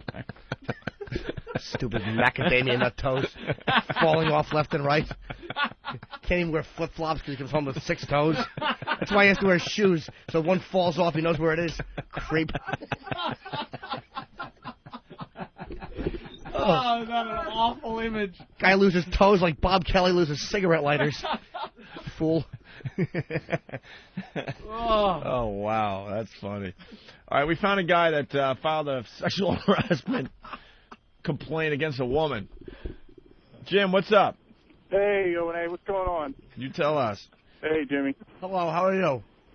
Pretty good. Well, probably the only guy that you know that actually had to file a harassment suit against a female. Against a female? Yeah. What happened? I was working in an insurance company a couple years ago, and, this chick kept talking to me and coming into my office, and, I mean, she was cute. I just wasn't into it because I don't do that with people I work with. And she kept bugging me, kept sending me email, and, kept following me to my car when I was getting done work and going home, and I asked her to stop. She wouldn't stop, so finally I just went to HR, and, of course, they turned it around on me, and, of course, the HR representative I spoke to was a female. Wow. Imagine that. And she didn't believe me. So luckily, my friend happened to be one of the guards at the company, and I actually parked in the same exact spot every day because I knew there was a camera on that area of the parking lot. So after I showed them the thousands of emails she sent me with no replies from me, and the footage of her showing up in my car every day, then they kind of believed me. Here's the one question I have to ask. How fat was she? She wasn't fat at all. She was actually, like I said, she was nice. She was cute. I don't do that with people I work with. I did it a couple years before that. Second question. When are you coming out of the closet? Did you have a girlfriend? Yes, I did. Oh, and she okay. was very upset by the whole thing. So he had a girlfriend. So that was a legit complaint. It happens. We know it happened. We were kind of kidding before. It happens. And I'm sure a lot of the women, or if not maybe most of them, that file the sexual harassment complaint, I'm sure a lot of them are legitimate. And let me tell you something. That isn't really a workplace sexual harassment thing. That's more like stalking. That's the girl being a stalker. That isn't a guy filing suit because a girl is going around telling off-color jokes. Right. Or a girl doesn't has a calendar up in her cubicle that offended you as a guy. Right. This is a girl that is stalking you that you probably could have called the cops and gotten some result from. This I don't see this as one of these human resources. Girl goes because a guy is saying, you know, hey honey, or you know. I like the when you wear a short skirt to work. You got nice legs, something like that. This is a stalking thing.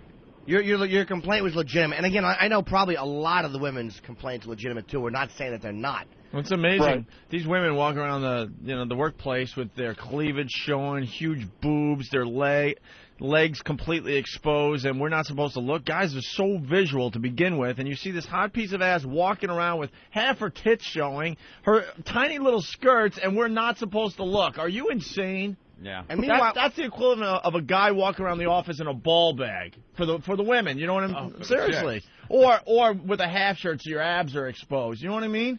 Then maybe the women would understand what's going on here. I mean, you guys come into work with, you know, the button all the way down, the blouse, and the boobs just sticking out. Of course we're looking. Yep. And of course we're getting, you know, turned on by that. And they're wearing it because they want you to look to a certain degree because there's a certain power and control you can have. Yep. And I don't mean any woman that wears a skirt wants you to look up. I don't mean that. Well, you know when someone is dressing to be looked at, and yet when you look too much, like the guy with the mohawk, what are you looking at? Well, why do you like that if You're you don't wearing need to look that, at right. all? You're right. There was an instance at XM when we were all there, broadcasting from Washington, where a girl walked by, and Jimmy gave her the up and down. To her back, by the way. She wasn't looking, but gave her, you know, the old heel-to-head look that everyone does when a girl walks by. And in this case, I think it was more so that, oh, my God, how can an ass get that big? It was more of that look than it was, you know, look at what a hot chick that is. But if a girl walks by and she's hot and you give her the up and down and she sees you, she can nail you for sexual harassment because you're somehow looking at her from head to toe, and it's like oogling or something. Then women should not allowed to look like that. Then women should have to cover up completely. There you go. I don't want to see that, obviously. You know, I want to see some skin exposed, but if they don't want to be harassed, then they shouldn't be wearing the short skirts. And dyke wear. Wear dyke wear. Exactly. Cover yourself up from chin to toes, and that's it. Because turtlenecks. You know something? Turtlenecks for all women. Yeah. Because, guys, it's an instinctive, like, reaction. If a girl comes quickly around a corner or something like that, you don't have time to think about it, you're going to look at her and do that up and down thing. It could get you thrown out. Our job as guys, as much as they want to make it all nice in society, is to grab you by the hair and drag you into a cave. Wow. All the way back to the Stone Age. But that's the reality of it. It's in our blood to spread seed. Okay? You don't have the club you hit her over the head with? It's our... That's what we think all day long is to spread our seed. Our seed. And that's all we're thinking. Mm-hmm. We want to drag you into a closet and spread seed. Into the copy room. Are you insane? You can make it all nice. Society could try to, make it all nice for everybody, but that's the reality of it. We're still animals, and we just want to spread seed. Yeah. When I looked at that girl, Eric Logan was right there, and Logan goes, dude, boy, you'd be getting a sexual harassment suit if you were down here for long. And they said it's for mentally undressing someone. That's it. Mentally undressing, right. Like, it's almost like, Mom, he's looking at me. How do you know what a look is? Yeah. Don't look at me. Meanwhile, if you're talking, you don't look up at her. It was a hostile work environment. He wouldn't even look at me when he talked. Bellyacres, shut up. All right, this really makes for a great workplace. Yeah, there's a couple things coming in here. Let's go to Donnie in Island Park. Donnie, what's up? Hey, what's going on, guys? Hey. Yeah, it happened to me last year. I had to file a sexual harassment suit against one of the bosses. What? Yeah, we went away. It was a whole bunch of us on a business trip. This sounds hot already. People drinking and everything. Drinking, yeah. She starts grabbing my ass, starts grabbing my balls and everything in front of everyone. Really? She took this on for like 3 days. We would go by the pool and everything. She starts touching, playing my nipples and everything. So I don't say anything. I'm not going to say anything. I'm not like that. Some guy complained to one of the bigger bosses, and they called me up on the phone. It was like a big deal. Oh, bigger bosses. Okay. Yeah. So you said something else. So they put me on the spot. So then they asked me all these questions and everything, and I said, yeah, she touched me and everything. She touched me. So then I had to go to HR, and I had to, in all full details what happened. You know, I've never acknowledged that HR even exists. They don't exist as far as I'm I have never acknowledged. Anthony and I worked for WNEW and Infinity Broadcasting for 6 years before we did what we did. I didn't even acknowledge the HR person. Nope. I didn't even fill out the paperwork. I said, nope, send it to our agent. I will not even acknowledge that you exist. Yep. Oh, it gets even better. Because I didn't get into radio to start, hanging out in a regular, work environment. The workplace. She was married, too. And she used to tell me sick things. She used to be like, I can't bang you because that's cheating on my husband, but I could give you a blowjob. Ooh. Are they still hiring, by the way? It's like a fine company. Yeah, no doubt, man. You want our sympathy? We're like, tell us more. All right, thanks, Donnie. No problem. Let's move on to Jen in Oklahoma. Jen, what's up? Hey, what's up? How you guys doing? Doing good, Jen. What's up? Well, I used to work at a prison with my husband, and when we first started working there, they said, be careful, like, when you change shifts, don't give each other goodbye kisses or hugs, because right before we started working there, a lady actually filed sexual harassment charges on a couple who was telling each other goodbye after a shift change. A couple is saying goodbye to each other, and another person, another party... yeah, a woman filed sexual harassment charges on him. Basically, she was jealous because she had the hots for the guy, and he was married, and she couldn't hook up with him. And this is in a prison, by the way. Yeah.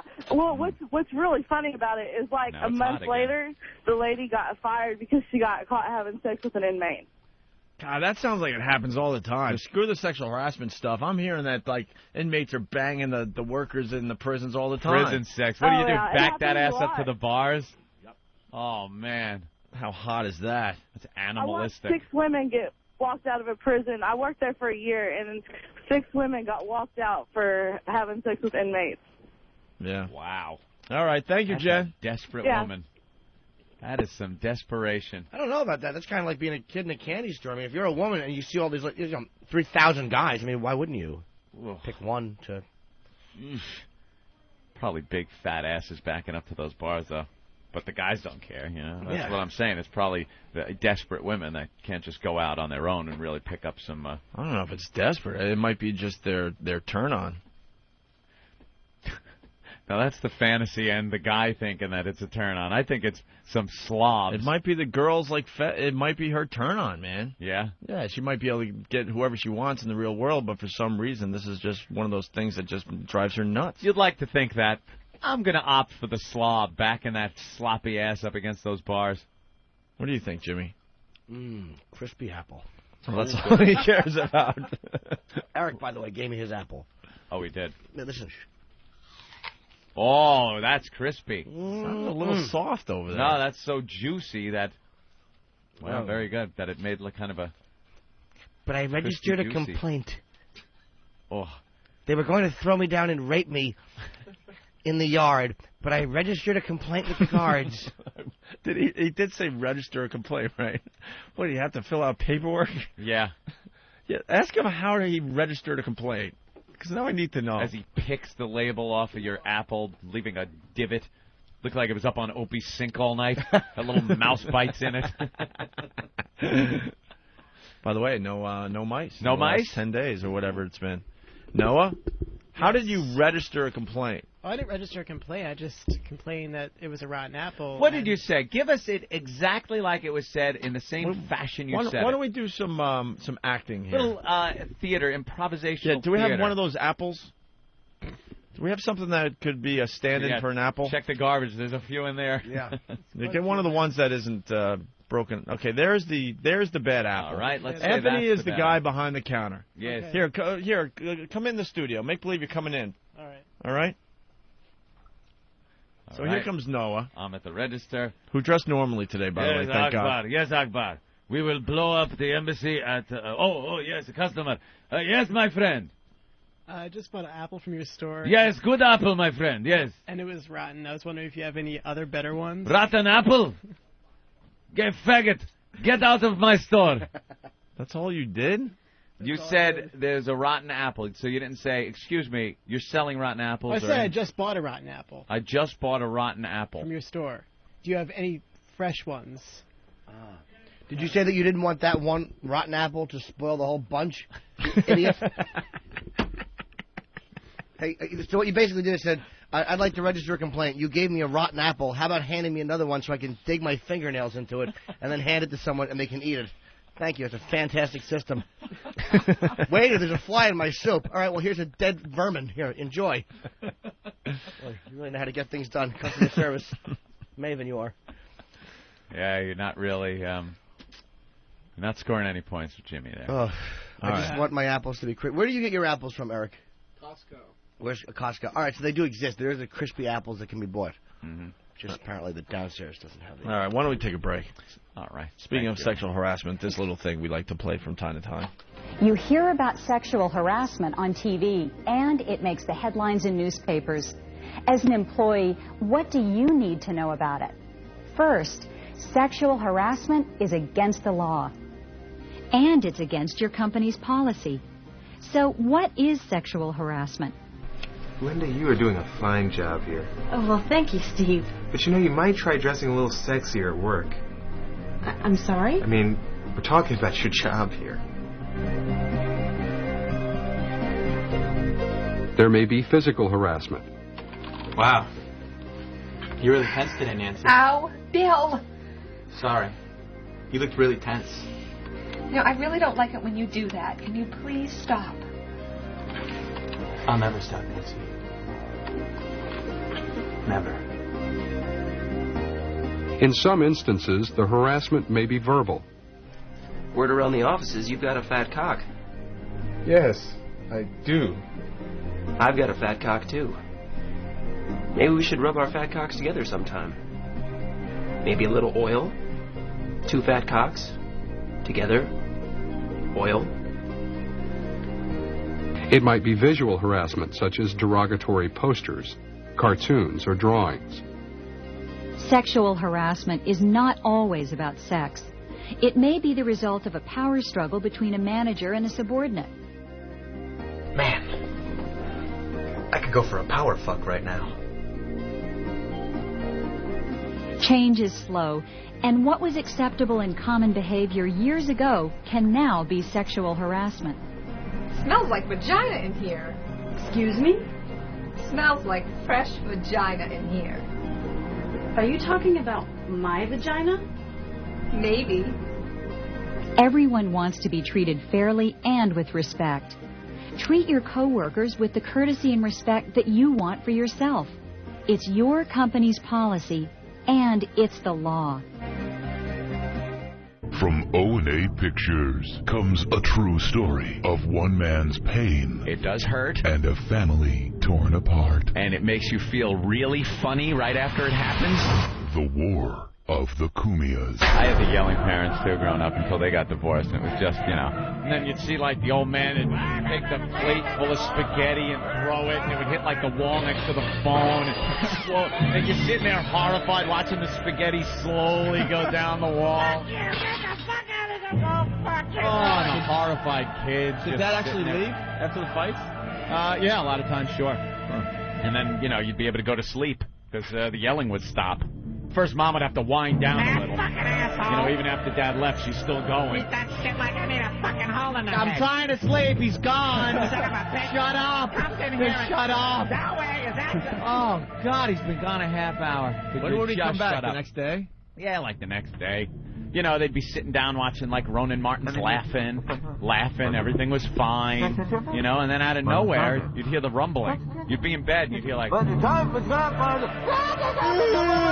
then you hear from the kids' room.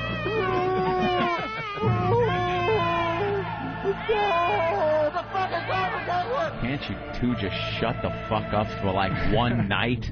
And then we were pretty young, so, we got, called into the room, and Mom sits down and goes, me and your father, I want you to know, and I want you to know it has nothing to do with you. We're divorced. Oh, okay. Could I go out and play now? How is this going to change my life? Does this mean I don't have to listen to...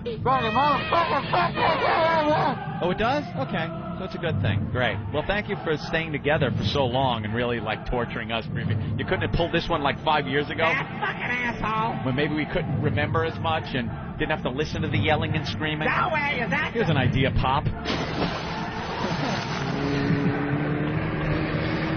There you go.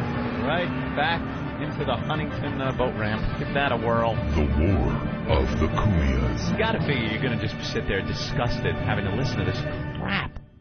Ian Anthony, XM 202.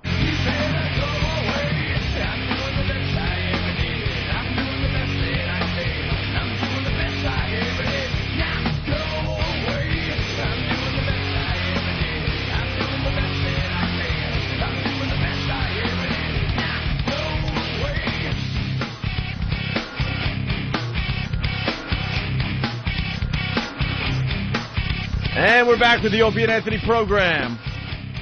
There's so much to do, and we haven't done anything yet. Nothing. We've had some interesting chats. No, I know. It's been a lot of fun, but I guess that's a sign that we're having a good radio show. Yeah. So I'm looking at the front page of the New York Post.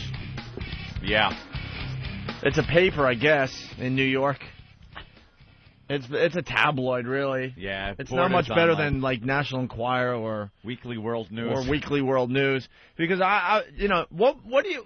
Let me just. Well, you already know, but what do you think the headline should be today? The front page of the paper. Front page of the paper today. What's the big you news wake story? up, you go to your corner store or wherever you get your newspaper.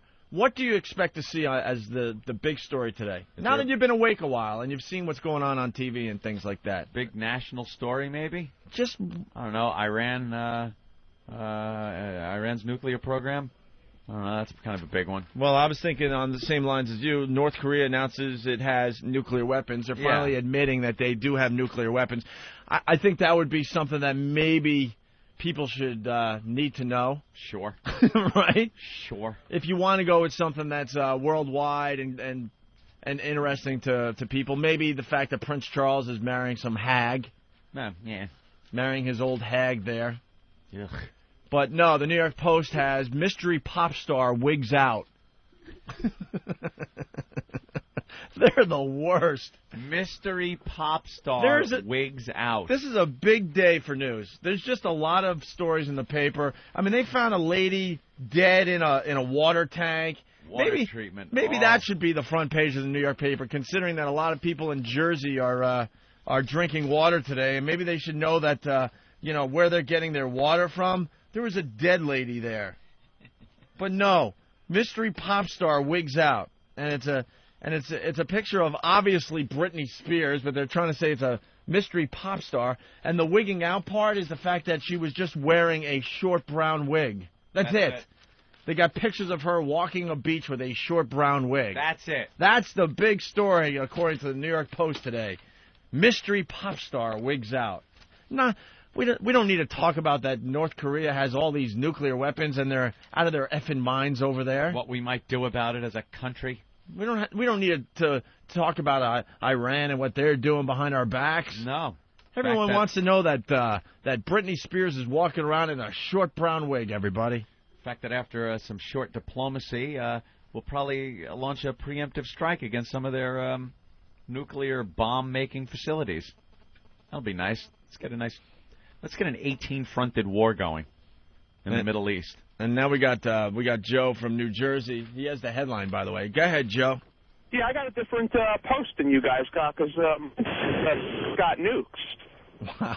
Your phone just effed up your great line. Screwed up your joke, my friend. I think. What was you to say it again? No one heard it. No, he was going to say the post line says Gooks got nukes. Gooks got nukes. But just as he was saying Gooks, his phone went. That would be the Post's headline, though. No, it wouldn't.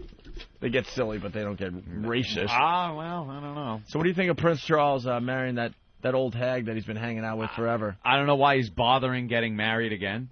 Is there any reason, any royal reason for him to get married? I know sometimes these guys are forced into marriages. Sometimes it's to prove they're not gay. Sometimes it's, to have kids, like he did with Diane. It was one of those things, he just needed to have an heir.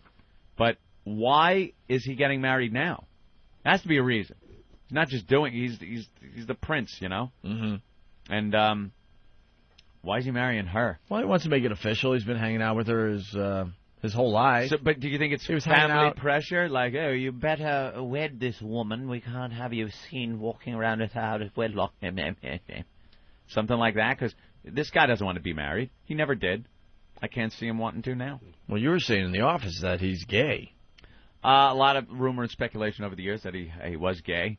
And that might be the reason he's getting remarried again. He married Diana. I don't to, necessarily have kids disagree with you because, all right, because you look at Lady Di and then, what's her name? Princess Bowles? I've been calling her Diana because I don't want to say Lady Di. Ugh. Oh, yeah. Conjure that nasty image. Well, Lady Diana. Yes, and Lady Diana. And the old hag he's marrying, that's Camilla Parker Bowles. Bowles or something like that. Bowles. Camilla Parker Bowles. What's her name? That English whore. Camilla Parker Bowles. You're not thinking that he's thinking beauty's on the inside because, come on. You look at the two, and he really wanted the Camille chick all along. Yeah. But he had the kids with Lady Diana, right? She probably, she's good at something. Maybe cleaning the house, maybe taking care of them. Maybe she gives a mean BJ. The ugly ones and the fat chicks try a little harder. Try a little harder, perhaps. Maybe that's it. But, no, maybe it's, family pressure saying, you can't just waltz around with this broad. So he's hooking up. God bless him. Have fun. But, you're the prince over there. You could probably get some really nice chippy or something. And hey, look at us. Perhaps it's love. And he chooses the ugliest woman in the kingdom. Yeah. Well, his son will show up to the wedding with a little Nazi uniform on. Well, Anthony, speaking of weddings, where's the Dunkin' Donuts story? What?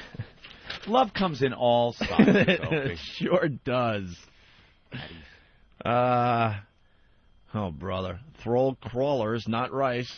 Oh, throw crawlers, not rice. Wedding, ho, ho. Wedding at Dunkin' Donuts, everybody. Get married. Throw crawlers. When John Townsend... Throw toes. When John Townsend marries Michelle Serrao, this morning they get married, Anthony. Oh. She'll have her choice of rings. Plain chocolate or vanilla, with or without sprinkles.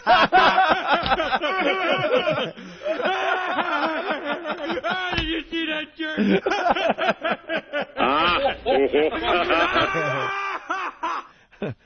God, I gotta tell you, the Daily News, they have the best comedy writers. Engagement ring, wedding ring, and the suffering. Great rings. Oh, boy. They're just terrific, aren't they? Oh, they're the best. Oh, boy. Ugh. The New Jersey Sweethearts are planning to have a coffee and nuptials ceremony outside of Dunkin' Donuts in Hackensack. That's courtesy of the pastry romantic chain, which has thrown in a free honeymoon in the Bahamas. How much attention do you need that you have to get married at Dunkin' Married Donuts? at Dunkin' Donuts. They won a Best Proposal Story contest held by the Donut Dynasty. What's their best proposal story? On the second anniversary of their meeting last October, Townsend gave Serrario 3 boxes, each with a photo representing their past, present, and future. The last box contained a picture of him holding a "Will You Marry Me" banner. Ugh. That was the best one they could come up with? I wish there was a picture in a 4th box of both of them being killed in a drunk driving wreck. What about driving up to Massachusetts in a Volkswagen with no heat? That's a good proposal story. With an $80 ring. And tears in your eyes. From Penn Station.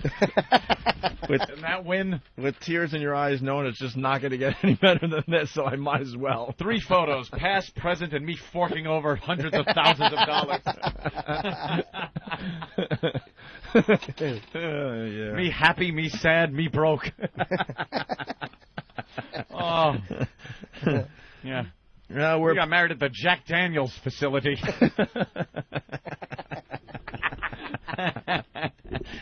We're pretty non-traditional, says the bride. I get married by Elvis in Vegas. If so by non-traditional, they mean fat. So a pink and orange wedding is no problem. Are they fat, Ope? Of course they They're are. huge. They're just Dunkin' Donuts. You know how fat she is? She's wearing black, and you can see her belly. Yep. Black She's is supposed huge. to cover a world of hurt. In this picture, which is a black and white photo, and she's wearing a black, long T-shirt with another shirt over it, you can see her belly through the black. Look at that. That's fat. Any way we can get these fat pigs on the phone? They're probably... Can we try to get them on the phone? They're probably faithful listeners of the program. I'm not big fans. Jersey, from what I know, everyone in Jersey listens to this show. Yeah, everyone in Jersey listens, and... Give it a monarchy. And what else are they going to do but listen to this awful program and get their daily dose of humor? Now they're going to go home and get to work on making some munchkins. That's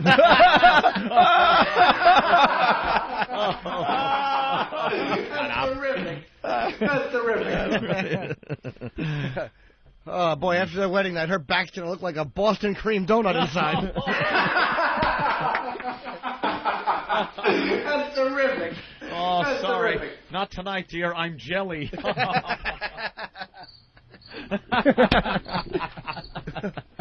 Or maybe, I hope he doesn't have warts, because she'll go one of those and go, they're just flesh-colored sprinkles. That'd be good. All people waiting out in front to throw hot coffee in their face as they walk out. Oh, my God. This story just gets more and more awful. She also liked the idea of staying properly caffeinated for the big event, particularly since she knew she'd be up into the wee hours of the morning to primp up for the big occasion. Taking some good Dunkin' Donuts coffee dumps. Oh, that and a fat ass. Sorry, dear.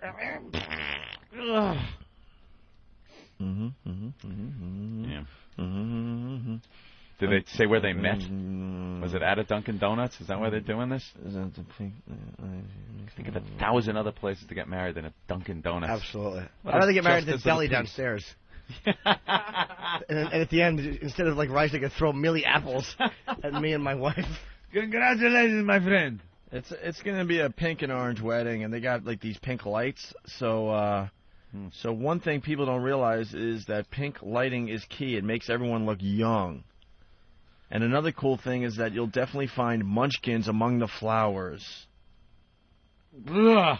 Let's see. What a romantic, lovely story that is.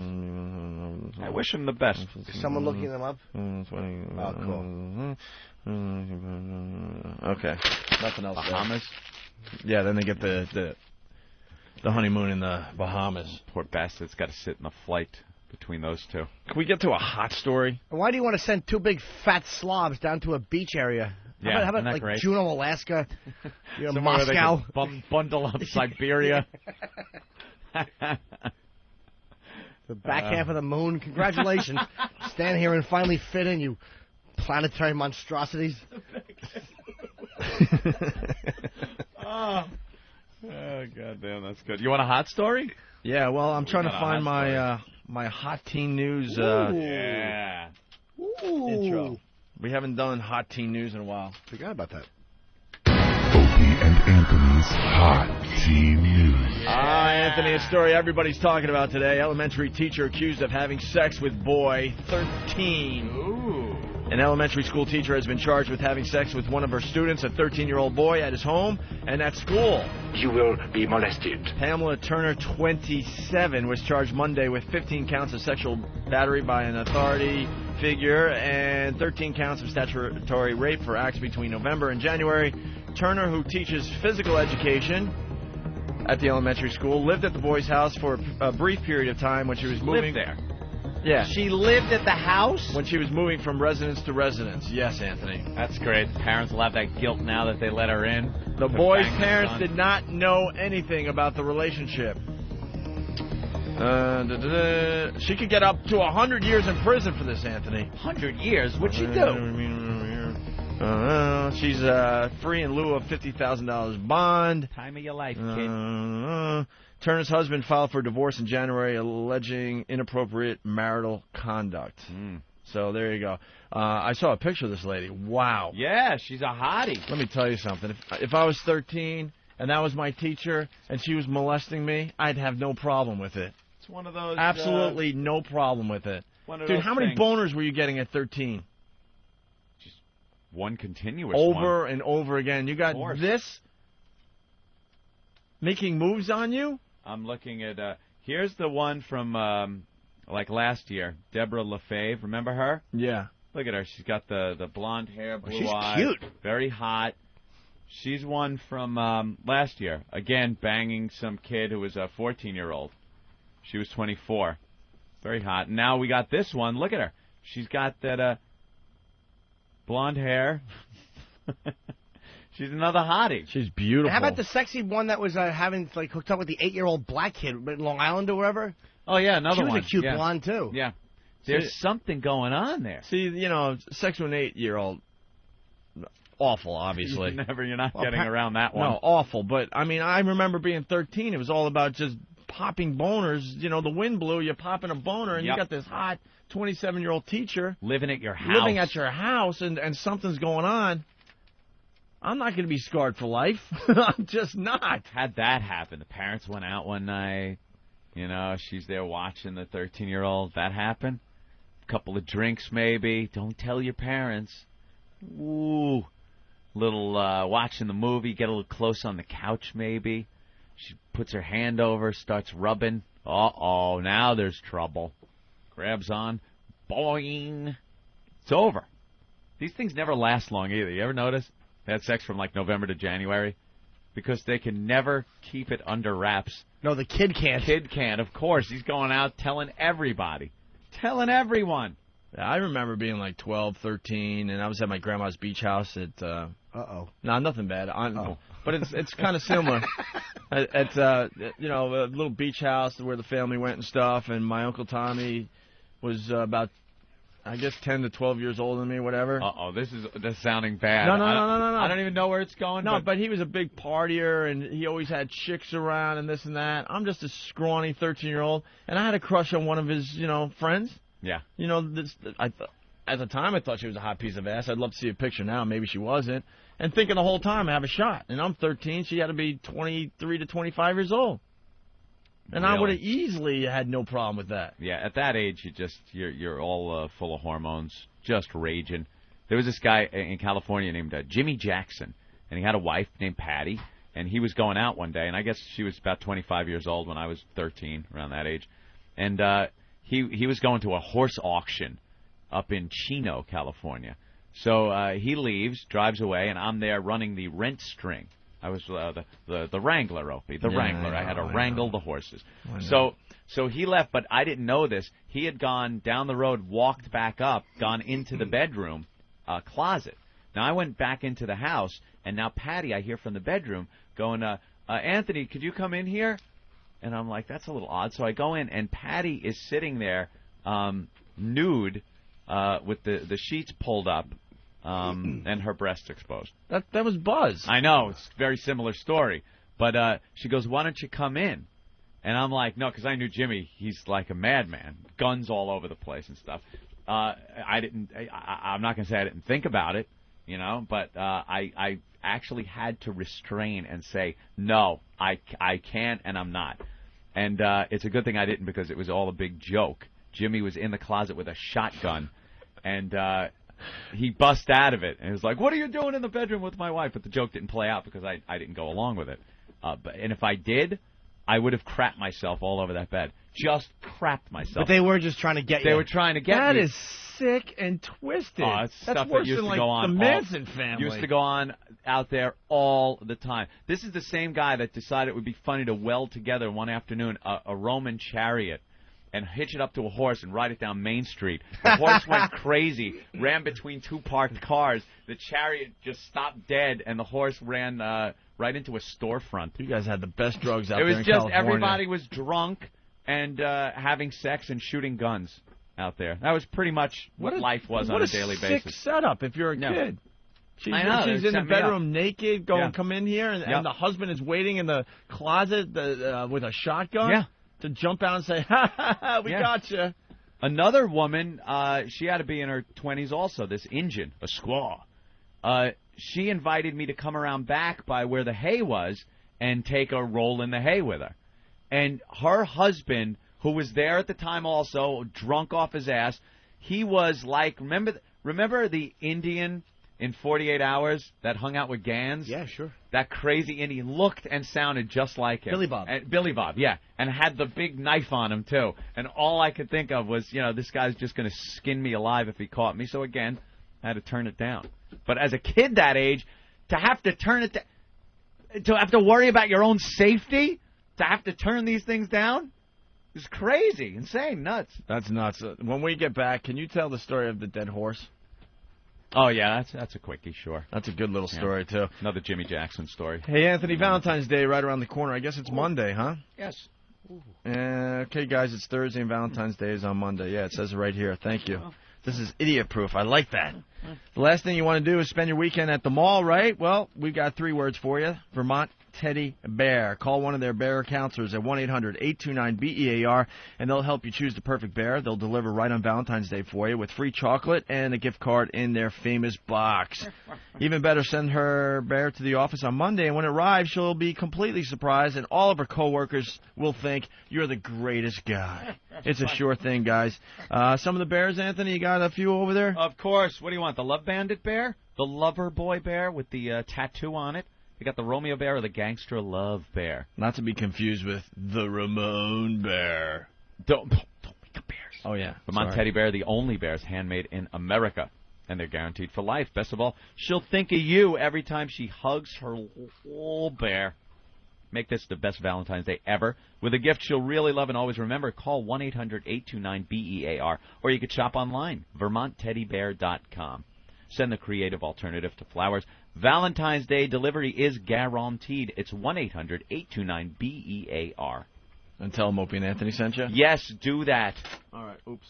This was supposed to be queued up. You were talking about wedding proposals and stuff, so yeah, a little something as we go to break here. Oh, I thought this thing was queuing up again. Q. Eric to the rescue, hitting it. Is that what you did while we were gone? Just hit the equipment? This is a brand new CD player. They were all proud that was finally installed, remember? Because we were bitching about the CD player. Good. All right, bravo. It's working well. We can't even... Ben, quick, smack your hog against it.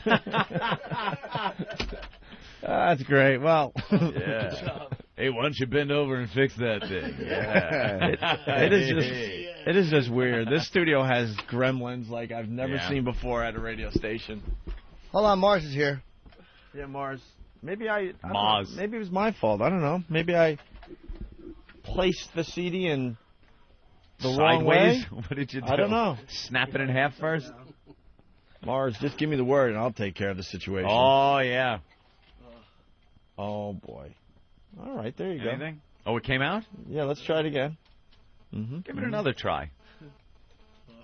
Totally forgot what we were talking about or segueing into. But oh, Jesus, Opie. Oh, well. Jesus Christ. Looks like we need another one. What did you do? CD player 2. Wait a minute. Mars, you know that shouldn't have broke. You slammed the thing shut, though. Yeah, normally you should be able to close it with the heel of your foot and not have it break. Surprise. That's delicate stuff, the CD door. It's the little tray that slides out with the CD in it. Well, we need another little tray. Did the tray snap? I can't see. I can't believe you broke that 10-ton CD player just by... All right, well. Sorry, Mars. You saw it, though, because I don't want Washington yelling at me. Get your ass to Mars. That shouldn't have broke. You're getting married. No. Here's Anthony from the Opie and Anthony Show to help you plan the perfect wedding.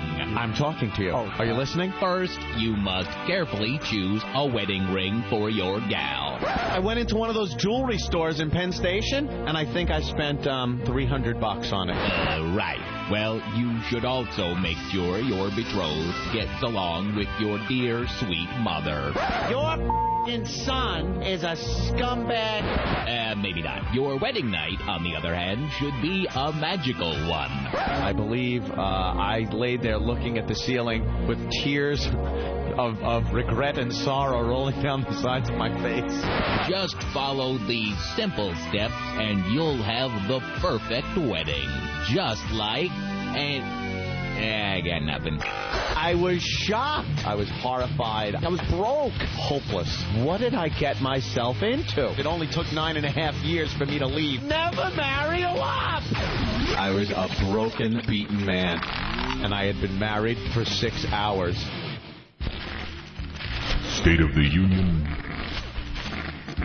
Gas prices going up again. The Opie and Anthony Show on XM. Poop goes the weasel. Ramon, give me your sleeve. The Opie and Anthony Show. XM 202.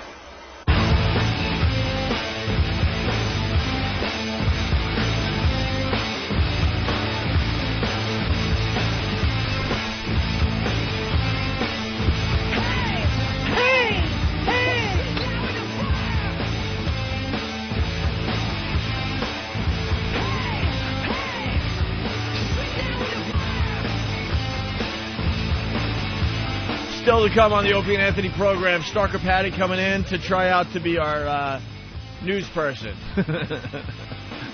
Great. Oh, fantastic. I guess she wrote up some stories and everything.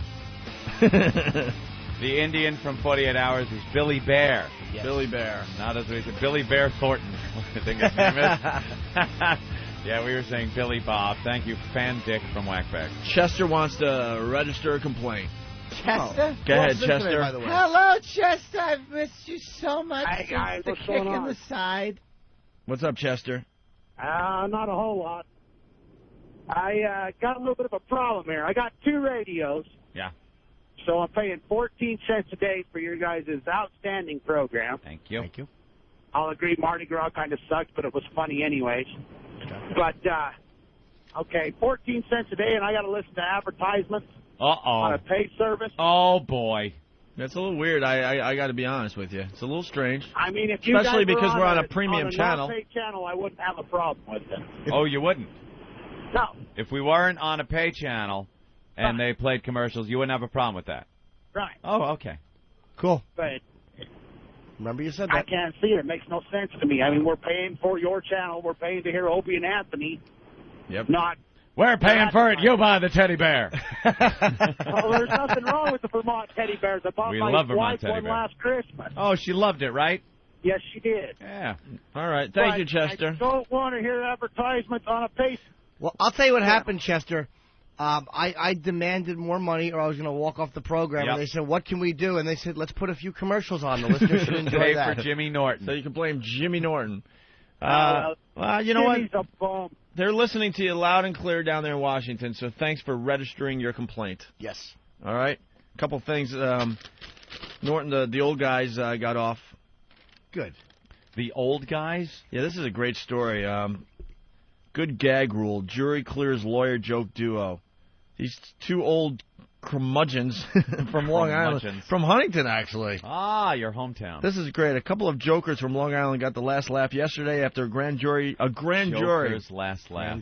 dismissed charges they had caused a disturbance when they told lawyer jokes in front of an attorney. Yeah. This is great. Harvey, 70, testified before the grand jury that he was expressing his First Amendment rights when he shared a few choice judicial gags with his friend Carl. Of course he was. As they stood on line last month waiting to get into the Nassau County County Courthouse. Basically, they're waiting, to go through security and all that. So, they had something they had to deal with at the courthouse, and the lawyers are all lined up as well. Everyone just getting into the courthouse. So they figured, might as well tell some jokes. Old guys love those one-liner jokes, man. Sure. When I used to hang with my dad at the Legion there in Kings Park, they all were telling their jokes. They're cute little black jokes and Polish jokes, and they didn't care. Well, court officers claimed the 2 men had been abusive when they repeated an old courthouse chestnut about the legal profession's propensity for fibbing. One of these old guys says, How do you tell when a lawyer's lying? And obviously the answer is his lips are moving. So they're just having a good old time as they're waiting to get into the courthouse, telling their lawyer jokes. And after the guy told his joke, both of the old guys here started howling in unison. So they're having just a good old time. That's great. It's written in the paper. His lips are moving, came the answer, and the pair howled in unison. Howled. You know, they've been friends forever, and they're just entertaining each other. Laughing and laughing. By the way, these are the worst, hackiest jokes ever. They're just awful. Right. The one guy said, how do you know when a lawyer calls you and says he owe money for Girl Scout cookies and he's dodging you? He's dodging me. The two men, founders of Americans for Legal Reform, said a lawyer in line ahead of them told them to shut up and reported them to court officers. Do they have that faggot lawyer's name? No. Of course not. And then the officer promptly arrested two for telling the jokes. Arrested them? How do you arrest someone for telling a joke? Is the officer's name in there? No. They don't have any of that. What's the charge? I don't. Well, let me see. Arrested them for telling lawyer jokes. Love to know what the charge is on that one. Yeah, it doesn't say what the charge is in this one, but it says, I'm a free man, said one of the guys here. Said Pat from Moonachie. Yeah. Lawyer joke. Thought it was funny. We beat him. The First Amendment is alive and well. Well, just the fact that only in this country can that ridiculousness be an issue. Yeah. Litigious idiots we have turned into. Harvey said he was unbowed by the hassle and vowed to continue. Telling jokes online? I'm going to keep telling those lawyer jokes 150%, he said. Other zingers in the Carl and Harvey repertoire. What do you say to a lawyer with an IQ of 50? What? Good morning, Your Honor. I get it. He's the judge. These guys are great. Can we try to get these guys on the phone? Maybe someone will try to produce the show today. This is like obvious stuff. You get a wacky story in the paper like this, and they're from Long Island, you try to call them up and get them on the show. Maybe they'll do some zingers for us live on the air. We got three guys producing the show behind the scenes. This is the type of thing they need to do. I got it one. Yeah. Why don't sharks bite lawyers when they fall in the ocean? Why? Professional courtesy. Oh, don't come get me, officer. Scumbag lawyers. Let's see. Wow. Why do they bury lawyers 100 feet into the ground? I don't know. Because down deep, they're good people. Yeah. That's terrific. That's terrific. These guys are a real hoot. And what's the difference between a vulture and a lawyer? What? Wingtips. Hello, exactly. Did they say that one of these old men was pelted in the skull on a little rascal in New Orleans this weekend? Gentleman. You know who took this case for the old guys? Ron Kuby. Yeah, Kuby does a lot of that type of stuff. God, that ass. But he was right in this case. I mean, he should have taken the case. And they learned that it's still legal to tell jokes in America. So... I would love to know what the prosecutor, the DA, which district attorneys, is there ever a point where you have any human dignity and you can say, no, I'm not prosecuting this? I mean, maybe they're not allowed to say that. Yeah. But I mean, I know. Just, no, what are you, crazy? Why would we even pursue this? Is there ever a moment where an assistant DA or somebody from the prosecutor's office can just say, no, we're not going with this? It's not business as usual. God almighty. It's a big assembly line, the whole legal system, you know? There's no real... whenever you think maybe I have this outstanding thing or this piece of evidence or some statement, it's going to be like in the movies where you say it and all of a sudden people go, well, that's amazing. It just doesn't happen that way. It's all cookie cutter and you deal with people and no case is an individual. They're all handled in this very... the same basic way. You know, oh, we got something like this? All right, this is ridiculous. Throw it out. But for the most part, it's all just cookie cutter justice. That's great, though. What a great visual. Just two old guys telling the hacky jokes that they've been telling forever. Tearing it up online. And then some young lawyer gets pissed off and gets them arrested. Yeah, some young guy who had a dream about making a difference, and he realizes he's not going to make a difference. It's just one more jizzbag and a whole line of them. Yeah. Scum. Let's go to the phones and say hi to John. John, what's up? Not much. Hey, who started WOW? Opie and Anthony? Why? Okay, because all these truck drivers up in New York and Boston and all that, they're all telling me that Stern started it. Stern started Wow. That's right, Rob. Yeah. You find me one article that says Howard Stern started Whip 'em Out Wednesday. Please. I started Wow. Please find an article that says that.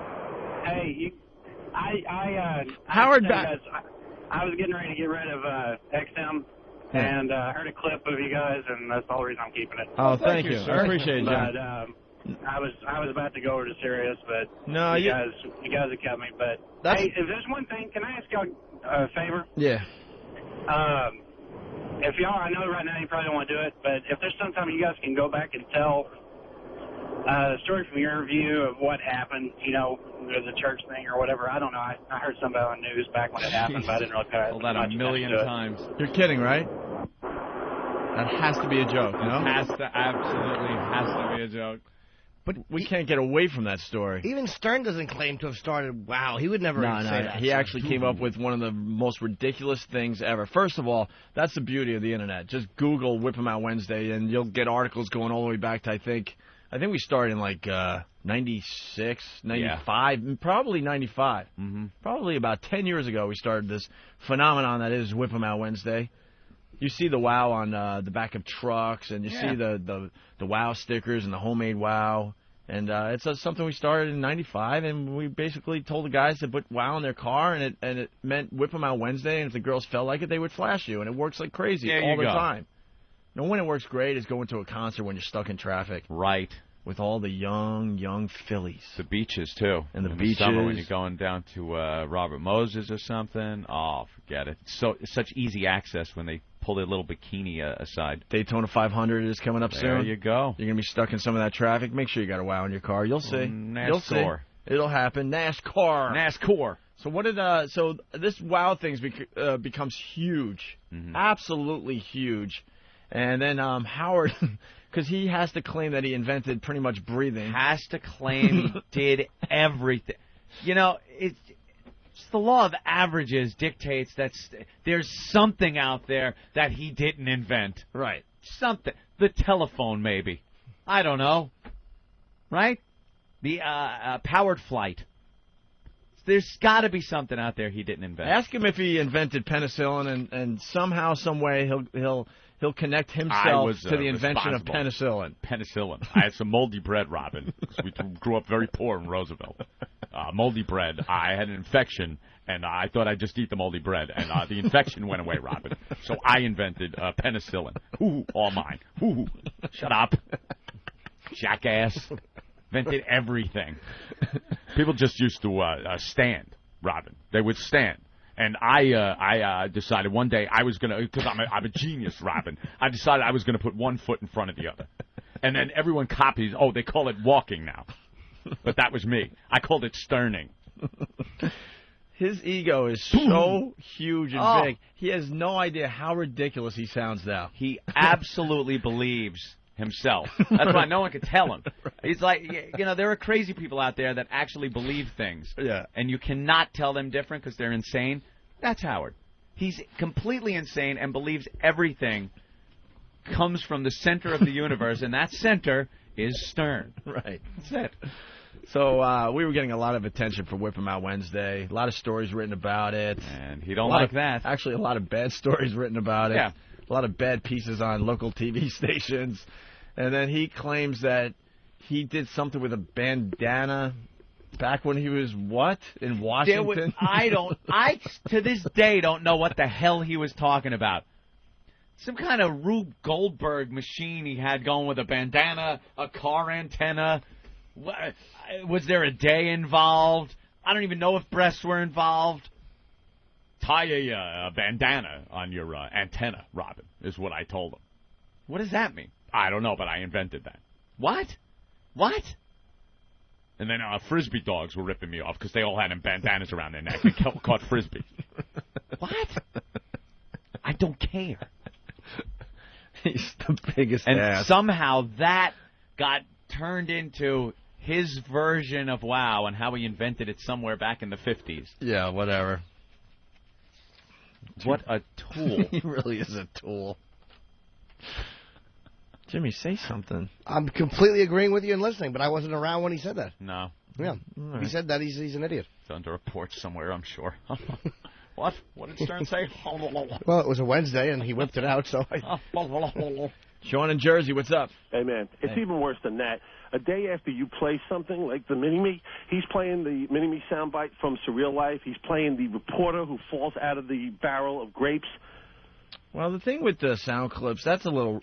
You know, I would love to act like, yeah, hey, we did it first, and then everyone heard our show and decided they needed the Mini-Me clip.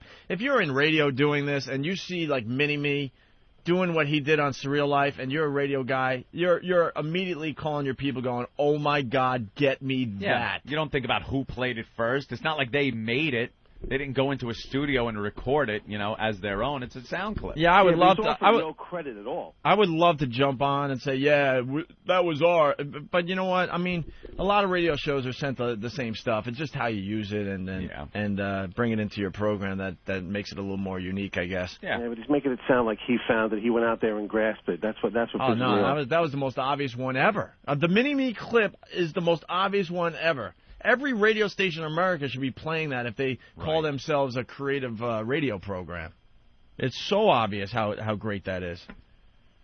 But it's the other ones that you find, you know, where you do work a little harder that no one else has, you know? I got it. Like this one. I love this one.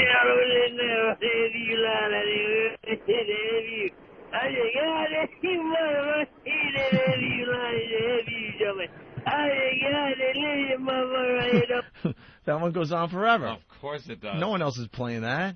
No one is playing this. Nothing works here. The medications don't work. What medication? I hate this place. I've been here for 7 years. 7 years. Hello, exactly. Yeah, no one's playing those clips. Oh, dear. Oh, dear. You will be molested. This is one of my favorites right here, and no one's ever going to play this one. I think this is audio of Mardi Gras when those undesirables were messing with Whitey. We got actual audio of Whitey, Anthony. We do. As they were getting harassed down there on Bourbon Street. I'm scared of you. I'm scared.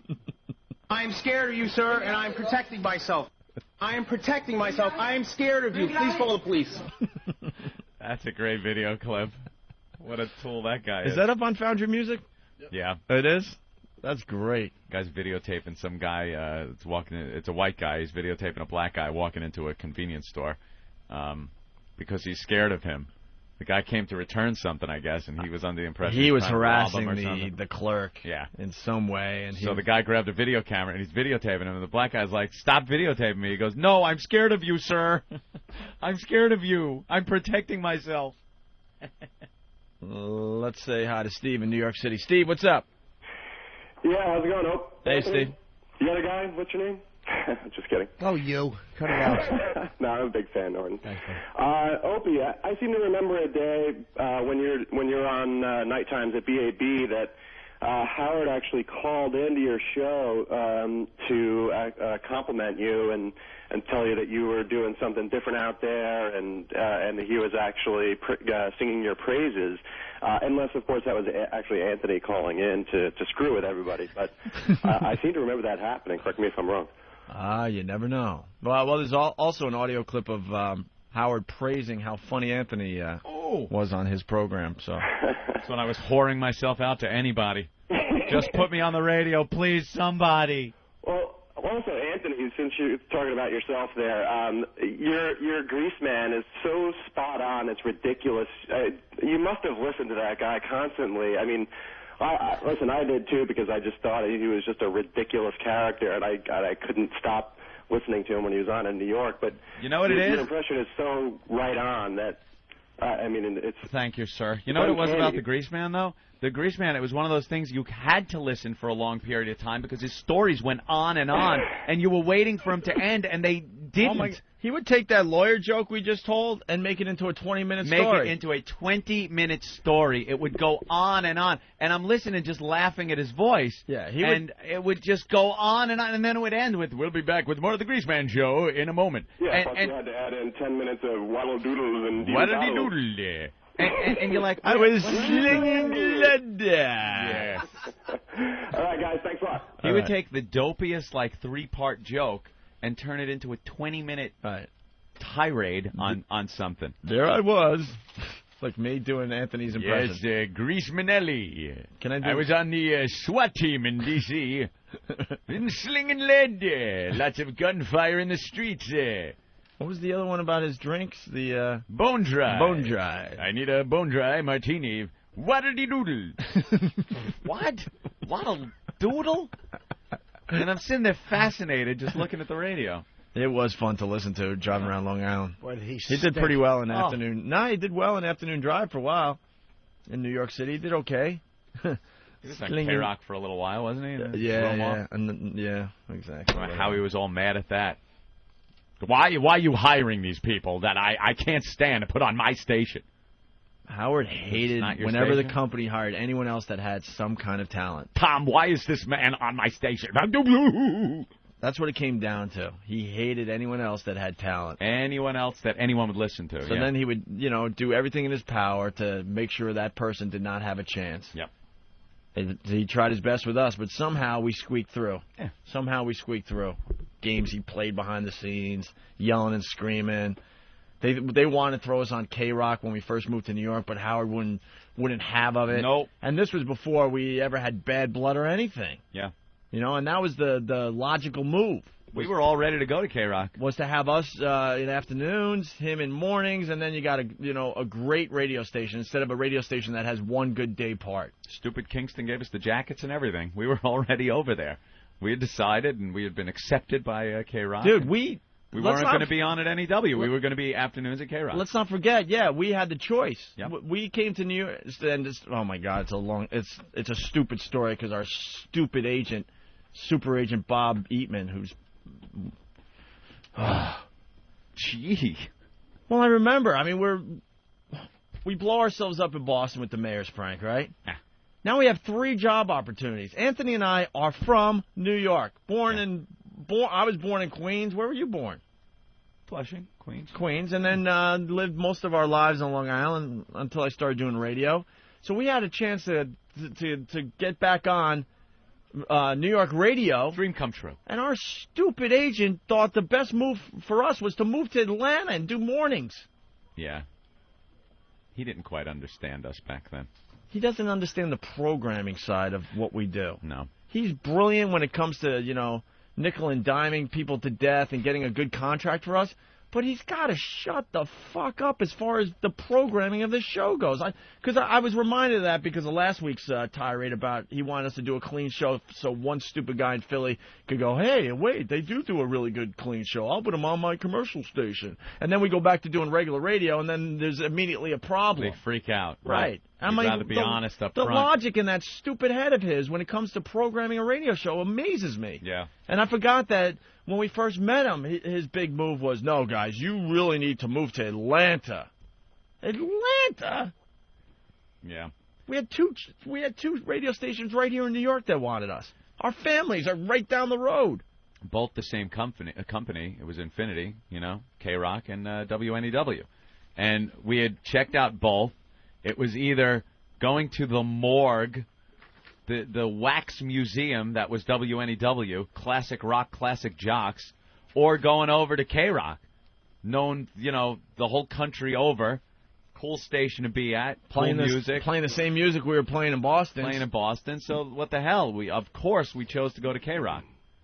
And we made our decision, and we were ready to go, and that lasted for about a day. And then we got the phone call. No, sorry. You're not wanted here. Yeah, they told us to choose between the two, so we said, yeah, K-Rock.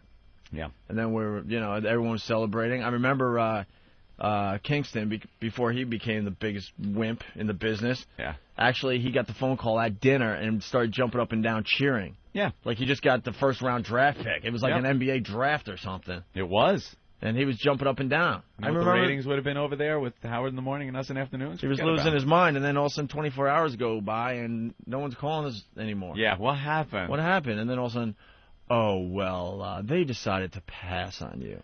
Yeah. No, what happened? Right. Howard found out that we picked his station. I want them on my station. And he caused, he threw another hissy fit to Mel. That's a fine how do you do. And so then they threw us on, NEW. We didn't know at the time it was just going to be an awful experience for us. What a baby. And then, we did great over there. Yeah. Had a great run until we screwed it up. But another hissy fit behind the scenes from Howard. Yep. So you can't take anyone that might have a little talent. God forbid anyone steals any of the limelight. All right, let's say hi to Kristen, who's in Ohio. Kristen, what's going on? Hey. How are you? Hi. Hi. How are you? I am wonderful. How are you? You girl. Sort of. What? Nothing. What do you want to do today, Kristen? I was going to see if you guys want to play a good game of What's in My Pants. Oh, okay. Oh, okay. Is this your picture I'm looking at? Yes. Cool. Oh. What part of Ohio are you from? Cincinnati. You from Ohio, Willard? Cincinnati, Ohio? Is that the fat capital of Ohio? I've never been to Cincinnati. It's a nice place. Yeah, it's not too bad. Kristen, describe yourself for the listeners. Yeah. Well, I am 5'9". Oh, you're 5'9". And I'm sorry? 5'9", okay. 5'9". Probably about 170 pounds. Okay. 170? Yeah, a little hefty. You're a little hefty? Yeah, but most of that's all up top. Oh, really? Yeah, I was going to say that because Yeah. you got like a men's shirt on in this picture and you're leaning forward and there's still just a lot of stuff happening. So I'm thinking you have massive boobs. Yeah. What size are they? 38 double D. 38 double D. Okay, I'm getting all her stats down, Anthony.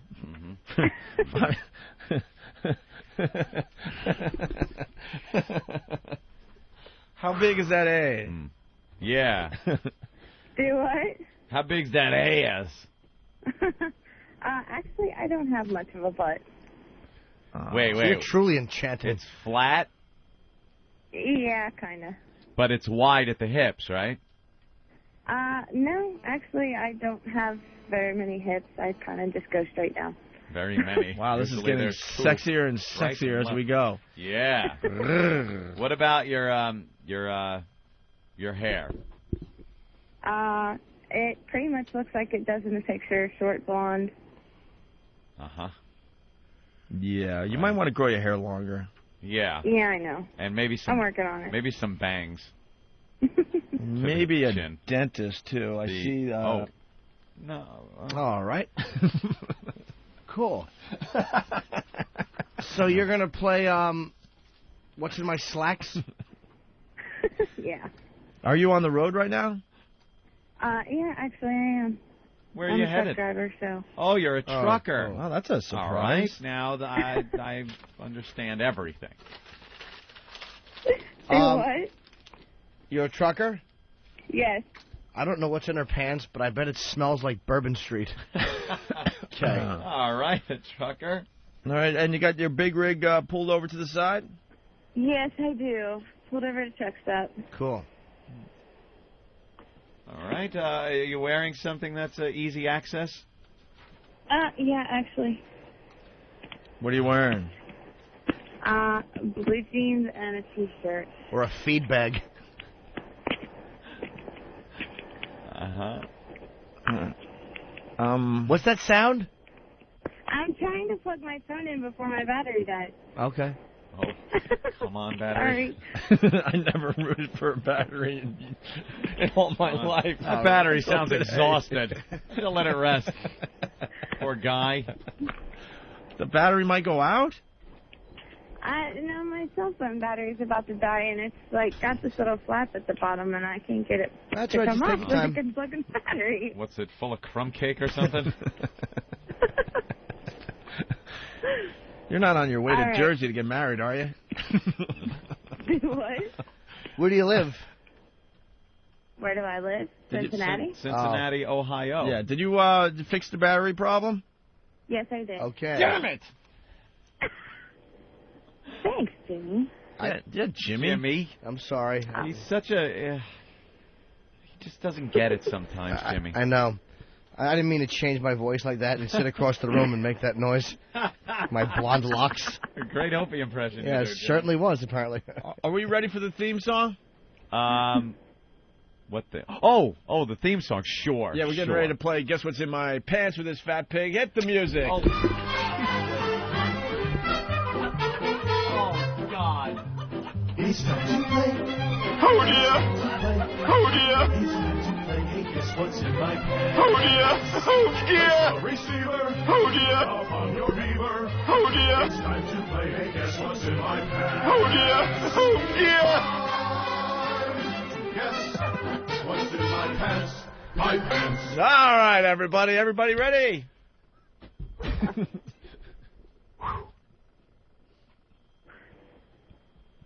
Ready when you are. Jimmy, get off the floor, man. What's wrong? What's wrong with everybody? Where did everyone go? What's wrong? I'm saying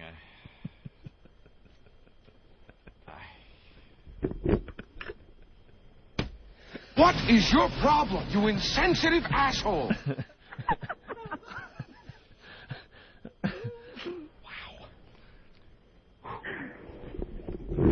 Kristen. Yes. Thanks for playing Guess What's in My Pants.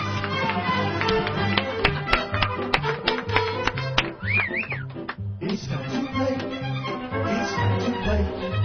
It's time to play. Hey, guess what's in my pants? Yeah. Place the receiver up on your beaver. It's time to play. Hey, guess what's in my pants? Yeah. It's time to guess what's in my pants. My pants. What's wrong with you guys? All right, we got 3 people in the studio, Kristen. Kristen? Yeah. What happened to the battery there? I'm sorry. Okay. Did you call it a battery? I didn't call it a battery. Sounds like that would have been brilliant. I'm not that smart. All right, All right, listen. we're gonna play. Fats in my pants. You ready to go? Right. Yeah. Well, why don't we're gonna decide right now if we're gonna play or not. Oh, we are. Thumbs up or thumbs down. We got 3 people. All right. Oh, damn it. We're going to play Guess What's in My Pants with you, Kristen. You won. Okay. All right. Anthony's going to tell you how to play. I'm just going to guess a hoagie. All right, Kristen. Yeah. What you'll do is take your phone. And people wonder why we haven't done this in a while. Rub it on that very special place, and we will listen and try to hear what type of hairstyle you have. You rub it up and down. Her very special place is her mouth. And then side to side, and then in a circular fashion. Don't at any time tell us what type of hairstyle you have until we ask what is in your pants. Do you understand the rules, Kristen? I do. All right. If you could rub the phone now up and down. Okay. All right.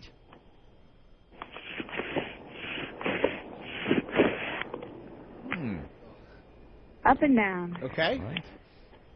And now side to side. Okay.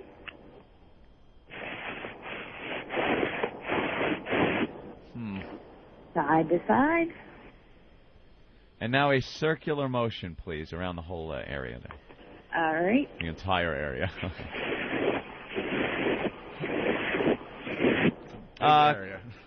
Kristen?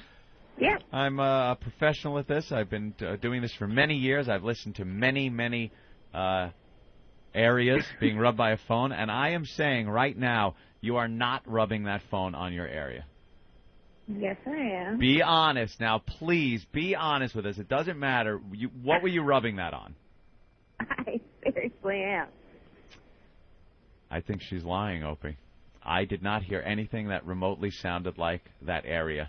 Well, let's all listen again. All right, rub the phone booth one more time. All right.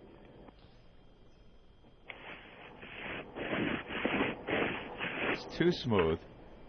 There's no difference in the sounds from any folds, and believe me, there's probably plenty of folds. That could mean she's very hairy. That's what I'm thinking too. Can we have circular again? Listen All to right, circular. hold on. When did she have time to shave with all that eating she's doing?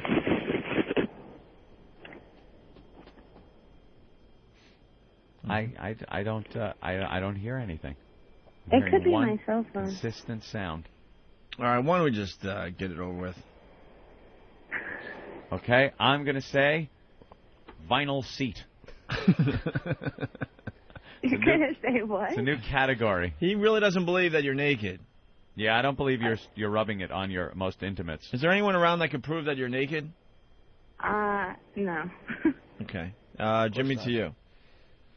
I'm going to guess that you have a trimmed, like, what's the choice? It's a mohawk. Right. Well, actually, the standard issue triangle, the mohawk, the Hitler mustache, or the wood floor. I say she has a standard issue trim down. All right. I'm going to guess 70s Earth Mama Muff. 70s, you're going for the big, hairy... oh, yeah. All right. Oh, yeah. All right. Well, Kristen, what is in your pants? The triangle trimmed down. Yeah, but how trimmed down? Just the bikini line. But, I mean, is it short hairs or is it like... I mean, it's short hair.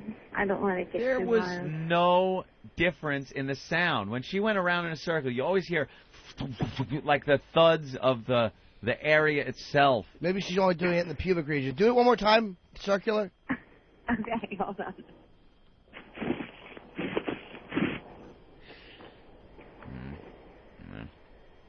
Circular. I got it. You got it?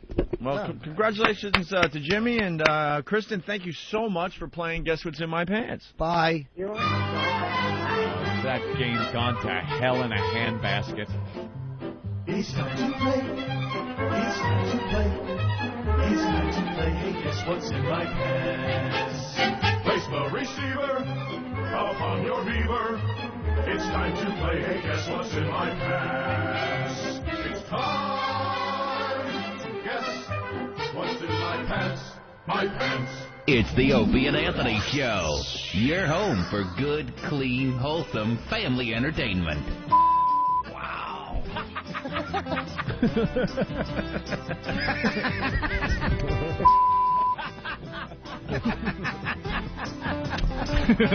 That is such a long way to go just to say.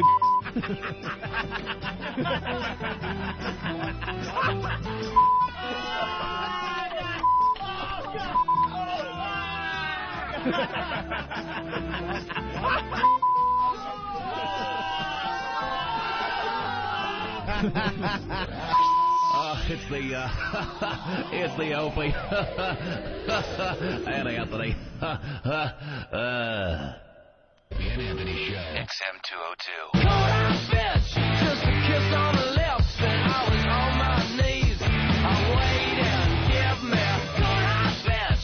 She was shaking her hips, so that was all that I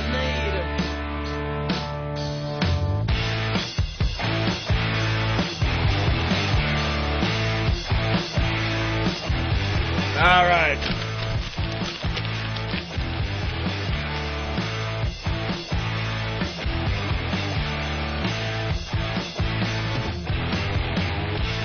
You're checking out the Opie and Anthony program.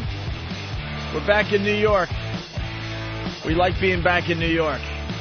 Yes. We were on the road for what, 4 days, something like that? That's crazy. Yeah. Especially Mardi Gras for 4 days. That's nuts.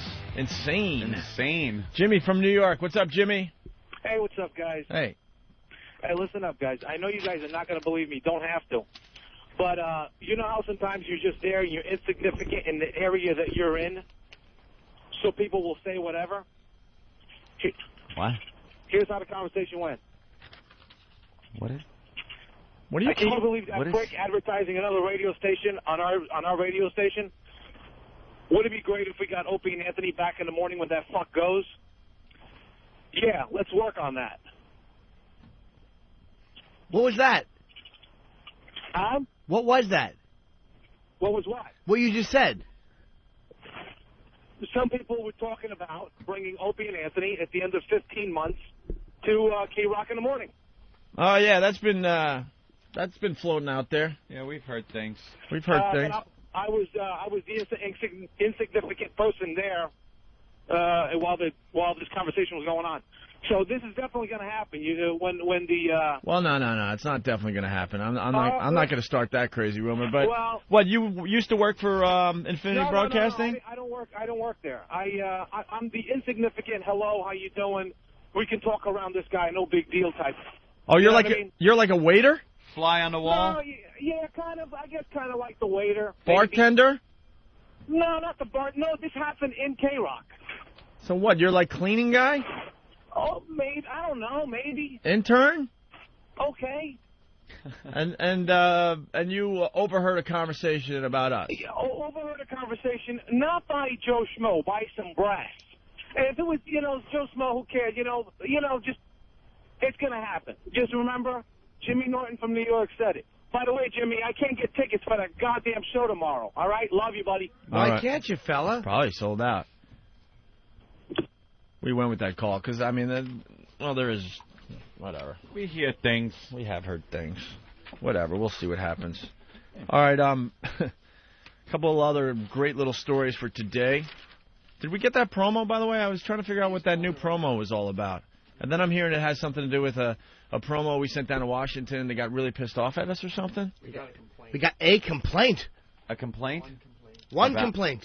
About what? Hawk.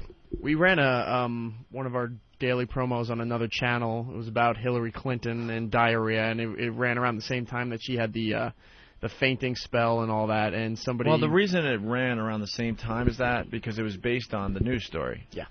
And somebody registered a complaint. It wasn't a coincidence from us. It was. Do we have the complaint? That Ben is. Well, it's amazing how in corporate America, this is why corporate people are such scum. Could somebody have just said tough shit? No. God almighty. One person. What was the complaint about? Let's get Ben or Steve in here. All right. One person out of millions complain.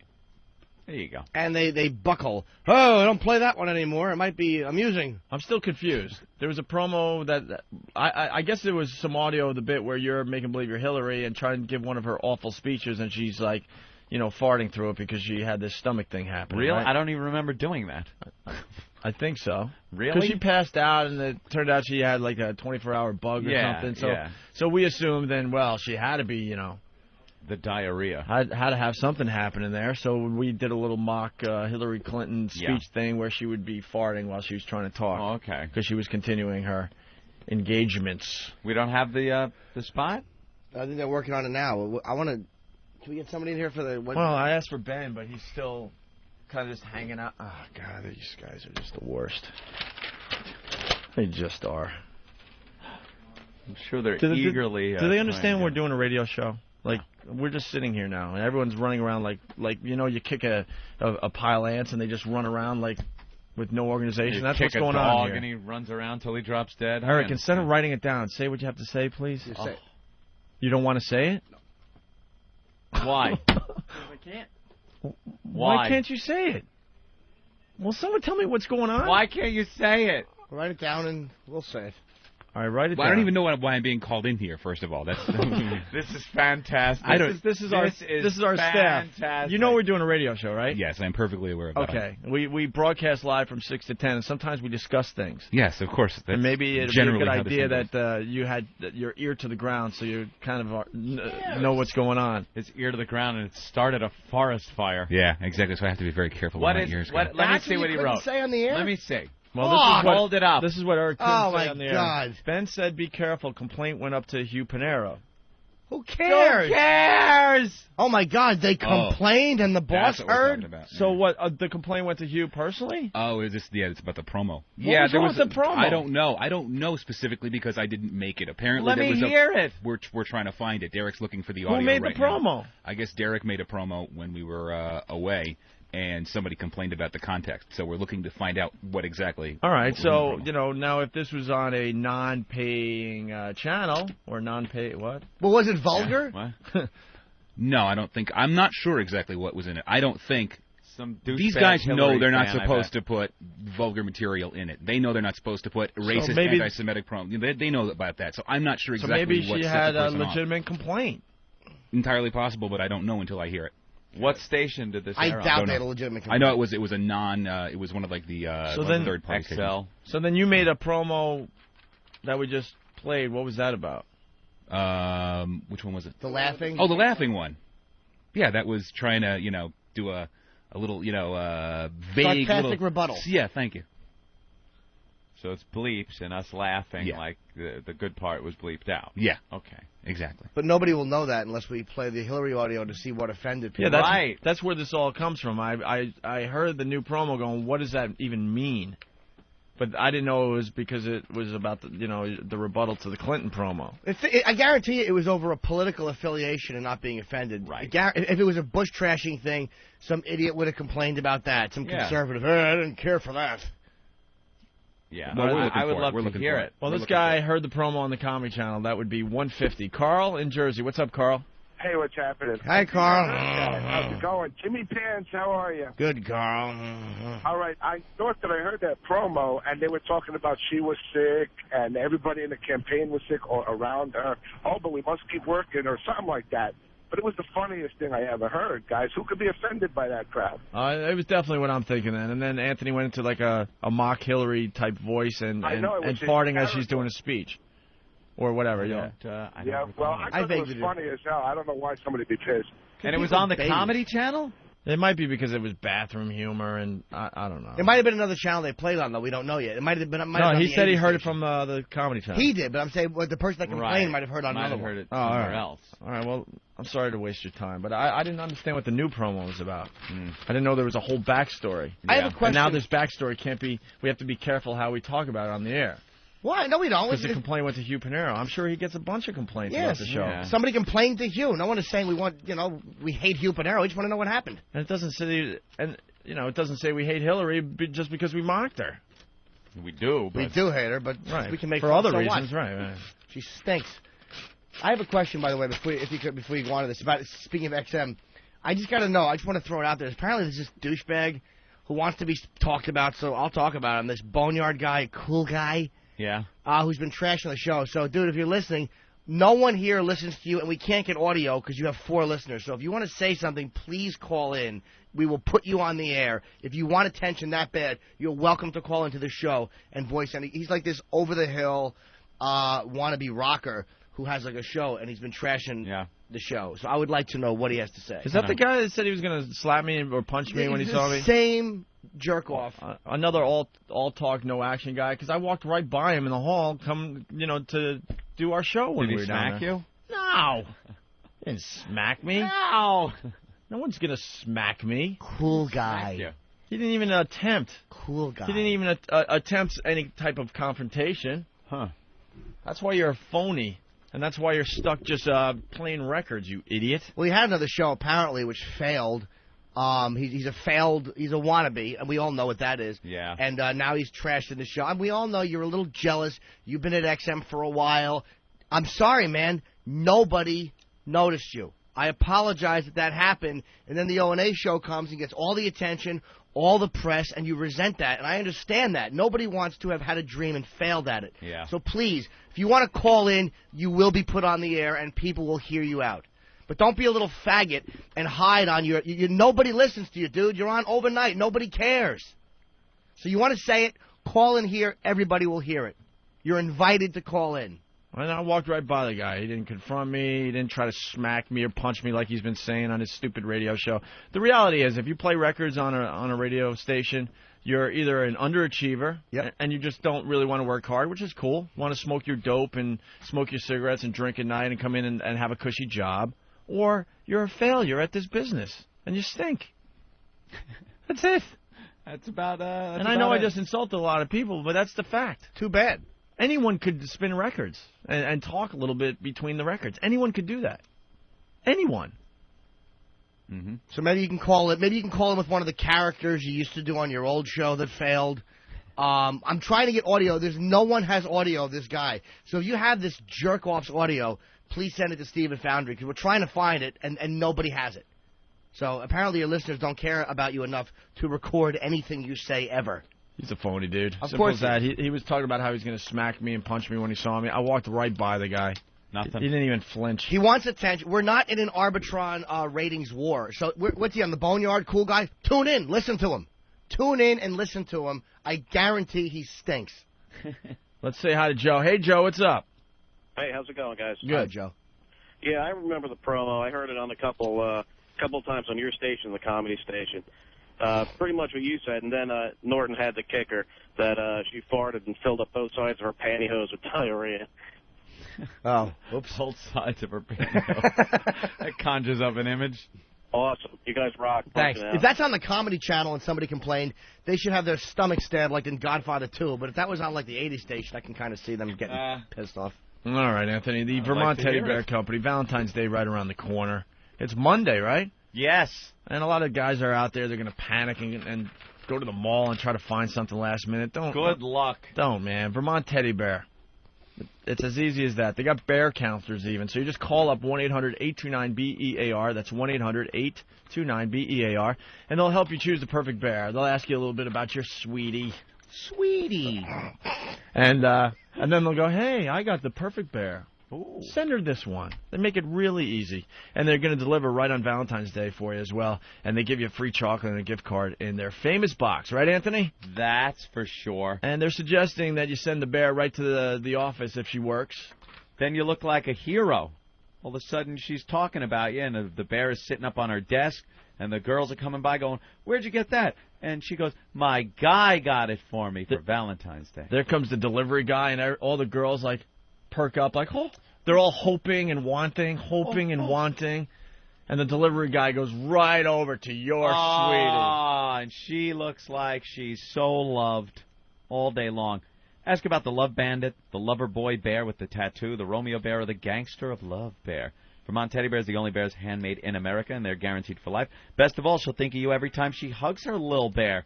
That's right. Make this the best Valentine's Day ever with a gift she'll really love and always remember. Call 1-800-829-BEAR, or you shop online. Go to VermontTeddyBear.com and do it that way. Send the creative alternative to flowers. Valentine's Day delivery is guaranteed. 1-800-829-BEAR. Tell them O&A sent ye. Oh, wait a minute. The promo might have ran on America Left. Toby, what's up? Stop. Hey, what's up? Hey. What's up, baby face? Which is another XM channel. Hi, Toby. Hey, Toby. They finally made you change your name, huh? Yeah. We're going to keep it Kunta. Go ahead. Go ahead, Toby. Hey, they ran that Hillary spot on Al Franken's show on America Left. I heard earlier in the week, I think. Oh, America Left? Yeah, I think that's what did it. Oh, God forbid they should have a sense of humor. Again, well, there goes the left. What do you expect? What do you expect? All right, thanks, Toby. They run Comedy Central. They run every aspect of show business. What do you expect? We're not trying to cause more problems here. I'm just trying to get to the bottom of it. It sounds like an interesting little story. I can't believe we can't hear the promo. I can't believe we can't go, hey, let's hear the promo and then have it play. Everyone is saying that they pretty much have heard it on every channel that XM has to offer. So it could have been anybody, really. Well, whatever. But one complaint out of the millions of people that subscribe to XM. We'll ask Kevin during the meeting today. I'm sure he'll have an answer. I'm sure he'll have an answer. I'll get back to you on that one. We have a meeting? Yeah, we got our phone meeting. Hey, Opie? Yeah. If I have a bear suggestion, I can do it like long after the line reads over, can't I? No. No? No, I can't talk about the cool guy bear? Who comes with 3 little bears that represent his entire listening audience? No, you can't do that. Ah, good thing I didn't. Tom from Nolens. What's up, Tom? Boys. Oh, my God. I want to request Star Star by the Rolling Stones. Can you get that on for me? How you doing? I'm doing good. My phone's not doing too good, but... Are you calling from your soup phone right now? Lucky I had it insured. Did the soup actually fall into the soup, or did the part where your mouth goes just commit suicide and jump?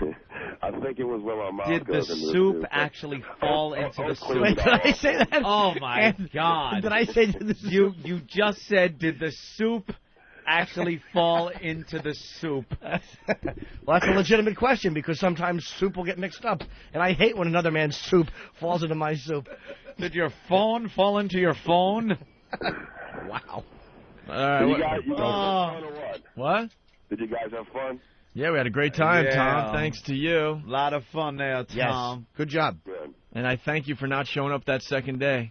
You're quite welcome, Gave buddy. us a little break from Tom on that second day. Gave us a little breathing room. Tom, what happened with my shots at the strip club? when the shot girl came over and you said you were getting shots, and then she had to come over to me for the money and apologize that she had to ask me for money. I have no idea, dude. I was buying shots. I know I walked down and got your girl at one of those gigantic daiquiris. Oh, you did? Whatever you need, yeah. Whatever you need, except for the shots. Anything you need. Because I'm hearing you were a little cheap with some of the people. I don't think so. I heard you were the second cheapest person that was with us. Well, who was the first? No, don't get it wrong. It's not Opie. No, it was not me. Somebody else. Somebody else was cheap? Somebody else was cheap, part of the collection of people that we were traveling with. Well, I didn't hear that. I've been hearing things. Ooh. I hear things. Things you heard. I heard things. Go ahead, Anthony. Why don't you tell everyone who the cheapo was? I don't know. Go ahead, Anthony. I just heard there might have been somebody that not even offered to pay for anything, but actually fled the scene of a check. Where's Ben? Were you there when this happened? The last night we were there, I believe I did witness this. So why don't you make the announcement on the program? Who is the cheap person? Can you not be a wimp for once in your come on, Ant. Toughen up a little. Have a little gumption. I'm just quite a wimpy guy. What's he going to do, come in and karate kick you? I didn't say that. I know. Who else? Oh, my God. That isn't even where I was going. Are you saying that Master Poe is cheap? I wasn't going there. I didn't mention a name or nothing. Well, you're not talking about Opie. We all know you're not afraid of me. What is Steve going to do? You'll just flick your little finger into his stomach and double him over. And Ben would come in, and you wouldn't be afraid to tell Ben. So who could it be? Who else was with us? Opie's brother Brett's in Long Island. What's he going to do, drive out and hit you? He'll be gone already. Kenny was with us. Kenny's in another state. He's not even around right now. Plus, he's big and stupid. He wouldn't even know you're talking about him. So who else could it be? I'm not saying... You're saying that Master Poe is cheap? I did not say that. I said that somebody... Why are you getting all nervous? Somebody...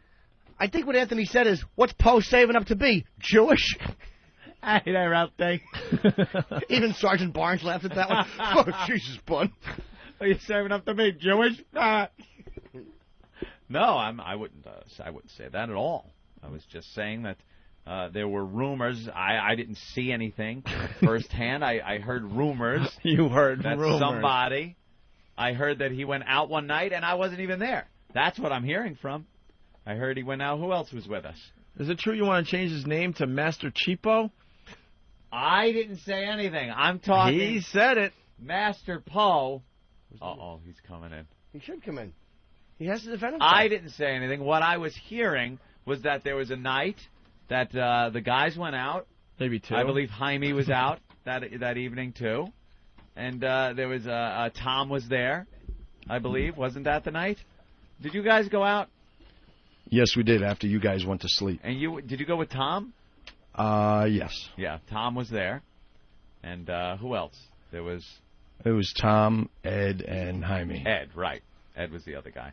And I was just hearing things, you know how people talk, and there was talk that Poe ran out without helping to pay for the check. That was part of what I heard. I wasn't there. I'm hearing things. Ben could probably. I'm trying to get Ben in here, subject. and Eric's saying that he can't come in because he's on the phone with the boss. Why won't he come in? He's on the phone. Says he's busy. Can't come in. Get that herky-jerky-headed son of a bitch in here. He must come in. I have no idea what they're talking about. All right. I'm satisfied. They can come up to me and talk to me in front of me. Go to Master Poe's face and talk. That's right, Ben. Instead of calling on the phone. Calling on the phone? No, it was an open discussion in the office as soon as we got in. Here in the office? Yeah, it was. Oh, okay. I know I paid for 2 checks and no one even thanked me. I'll be honest. Wait a second. I paid for the first night and I paid for the last night, and I didn't even get a thank you from just about everyone in this room. I wasn't there first night. I'll tell you. I didn't get one thank you from you, and I picked up 2 dinner checks. And I offered you money. I will definitely go on record and say that. People just assume because I make money that I'll pick up all the checks, and at least people should thank me. What? Yeah, I'll definitely fucking say it. Opie, after I chased the guy that was cursing and yelling and causing a problem in front of you, after I chased him away, I took my credit card and I placed it on the table for your brother to pay. But I ended up paying the check, and no one came up to me and said thank you. Yes. A lot of people just assume that it's the Opie and Anthony show. They should pay our way. Well, you were on the phone. And what about the first night? The first night, I did say thank you. At the 201 Club? That was the first night that you were there. The first night I did say thank you. If you did, then I apologize. But the last night, definitely not. No one did. I said thank you. I offered you money. I always say no, Jimmy did offer me money. And that night I threw my credit card on the table. But there was confusion the last night. There was absolute confusion. Because Kenny, the waiter said that Kenny said to put it on your I don't care why check. I had to pay for it. I would like to thank you because I'm sure I'll get most of it back eventually, reimbursed, whatever, because it's an XM trip. But, a thank you goes a long way. And remember that if you have a Vermont teddy bear, a thank you goes a long way. The thank you bear. If your friend buys you dinner, you send a thank you. A thank you bear. But now I'm hearing you. What happened with Jaime and? I don't know. Tom was complaining that you stiffed him on like $800 or something. It wasn't $800. Well, no, he got cut in half. Yeah. What happened? Master Poe didn't pay up when you guys all went out. Tom, I stiffed you. Careful, Tom. No, we were actually... Careful, Tom. We're drinking free, and I don't know. Usually it takes a mean punch to punch someone's teeth out, but with Tom, all you have to do is go... And Opie, I did thank you. All right. You know that. I don't know if you thanked me for dinner. I did. You weren't at dinner. Well, no, you didn't. Good thing you did, because Anthony paid. Anthony paid that one, so there was no reason to thank me, you idiot. That was I thanked you, right, Anthony? $600 dinner also, that night.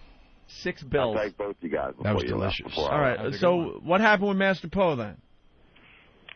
Nothing. He just had a little problem in the back. Did I pay my bill, Tom? Yes. Thank you. All right, there you go. So then there was a rumor. That's why we had to ask. Right. It was asked. Because there was people talking. Boy, what a surprise. Another rumor from Ben that's wrong.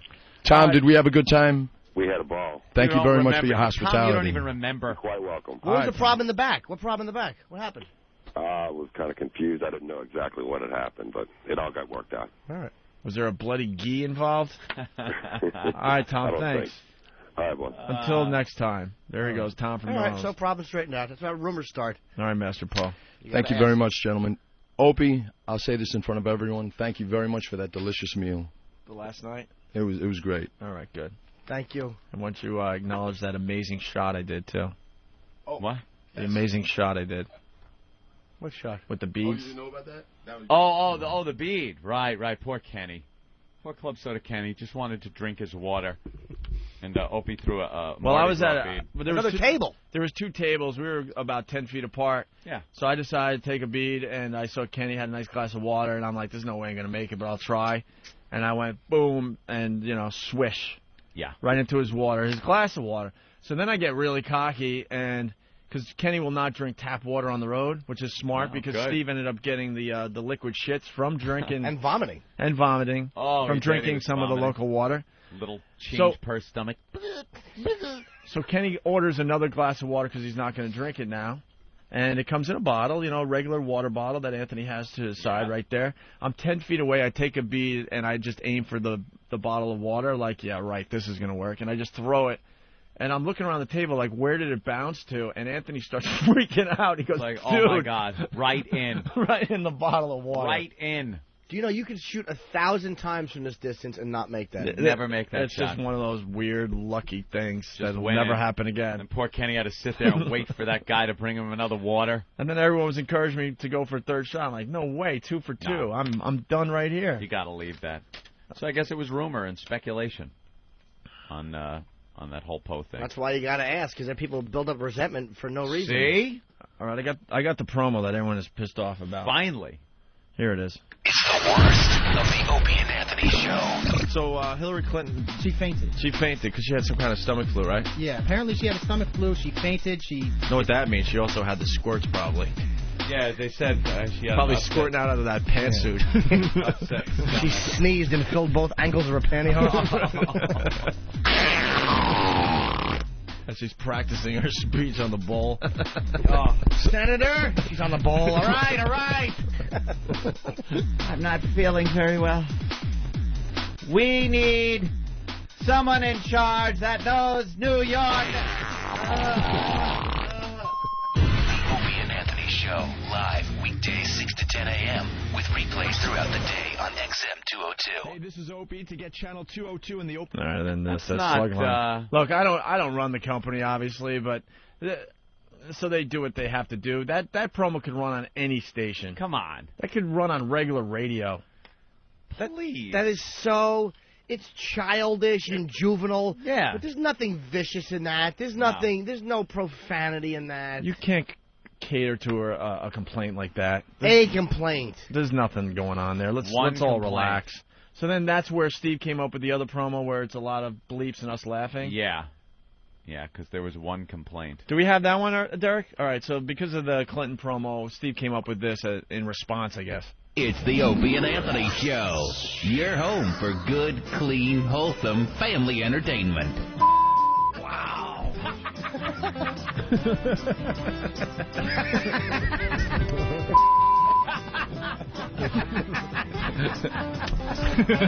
That is such a long way to go just to say.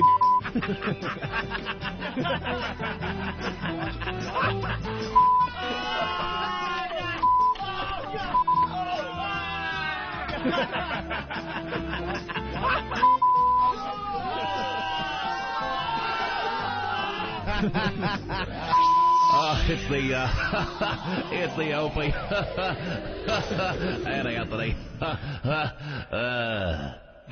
Steve has lost his mind, first of all. That's pretty funny. That's great, though. But that's a funny promo.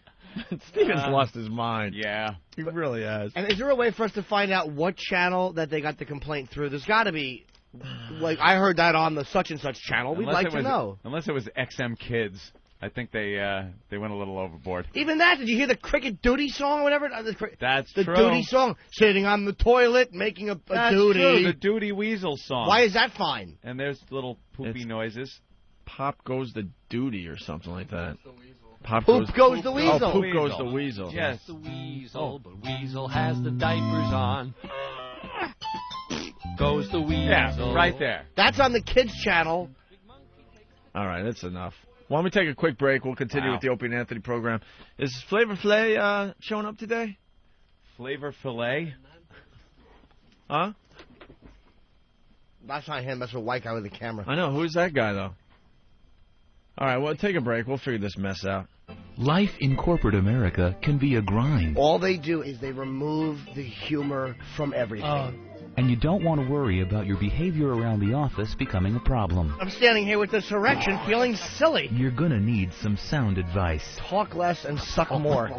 From a qualified professional. I'm a stand-up comic who hates his own guts. New from the HIV Corporation. It's the Jim Norton Sensitivity Handbook. Sensitivity training.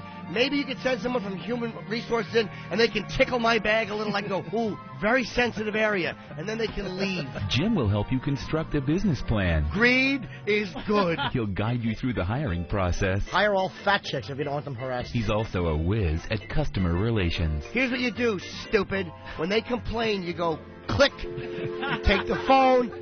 Click. Ladies will also enjoy Jim's wardrobe recommendations. You send them to training to not have those big tits showing during the workday. Jim is also an experienced marriage counselor. How could you marry a chick that won't drink out of your mule? And he can help mend even the most fractured of family relationships. I killed my wife with a hammer. And he'll also assist with time management. 1:30, Human Resources attempts to talk about sensitivity training. 1:35, they're wiping saliva that Jim Norton has spit on them off of themselves as he walks outdoor. End of meeting. Call 1-800-LOG-DROP for the Jim Norton Sensitivity Handbook. Order today. Meeting adjourned. M202. The Opie and Anthony Show. Oh, wow. Get up, come on, get down with the sickness. Get up, come on, get down with the sickness. Get up, come on, get down with the sickness. Open up your hate and the devil want to make. Get up, come on, get down with the sickness. You mother, get up, come on, get down with the sickness. You fucker, get up, come on, get down with the sickness. And this is the gift that has been given to me. And we're back with the Opie and Anthony program. Starker Patty making her way into the studio to do some news for us. You know, I thought this was going to be the best story of the day. Here it says, stick 'em up. I have a gub. A gub. Robber who can't spell faces a long sentence. But it looks like he was doing it on purpose to throw the cops off. I thought it was a real dummy. Maybe he is. It's not as good. The article goes on to say, can you spell gotcha? Oh, I got it. It's hysterical.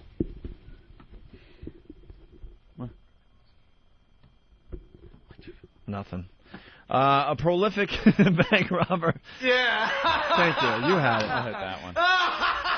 Mine wasn't working. A prolific bank robber who passed demand notes littered with spelling errors like the word robbery, R-O-B-R-Y, will now have plenty of time to study the dictionary, according to cops. Plenty of time. Hart Thomas, 43, of Ronkonkoma, has been charged with 6 bank robberies in Nassau County and linked to 9 other heists in Suffolk, dating to June 2003. Cops who dubbed Thomas the Spelling Bee Bandit believe the spelling errors may have been done intentionally to convince cops they were chasing an illiterate crook. Ah.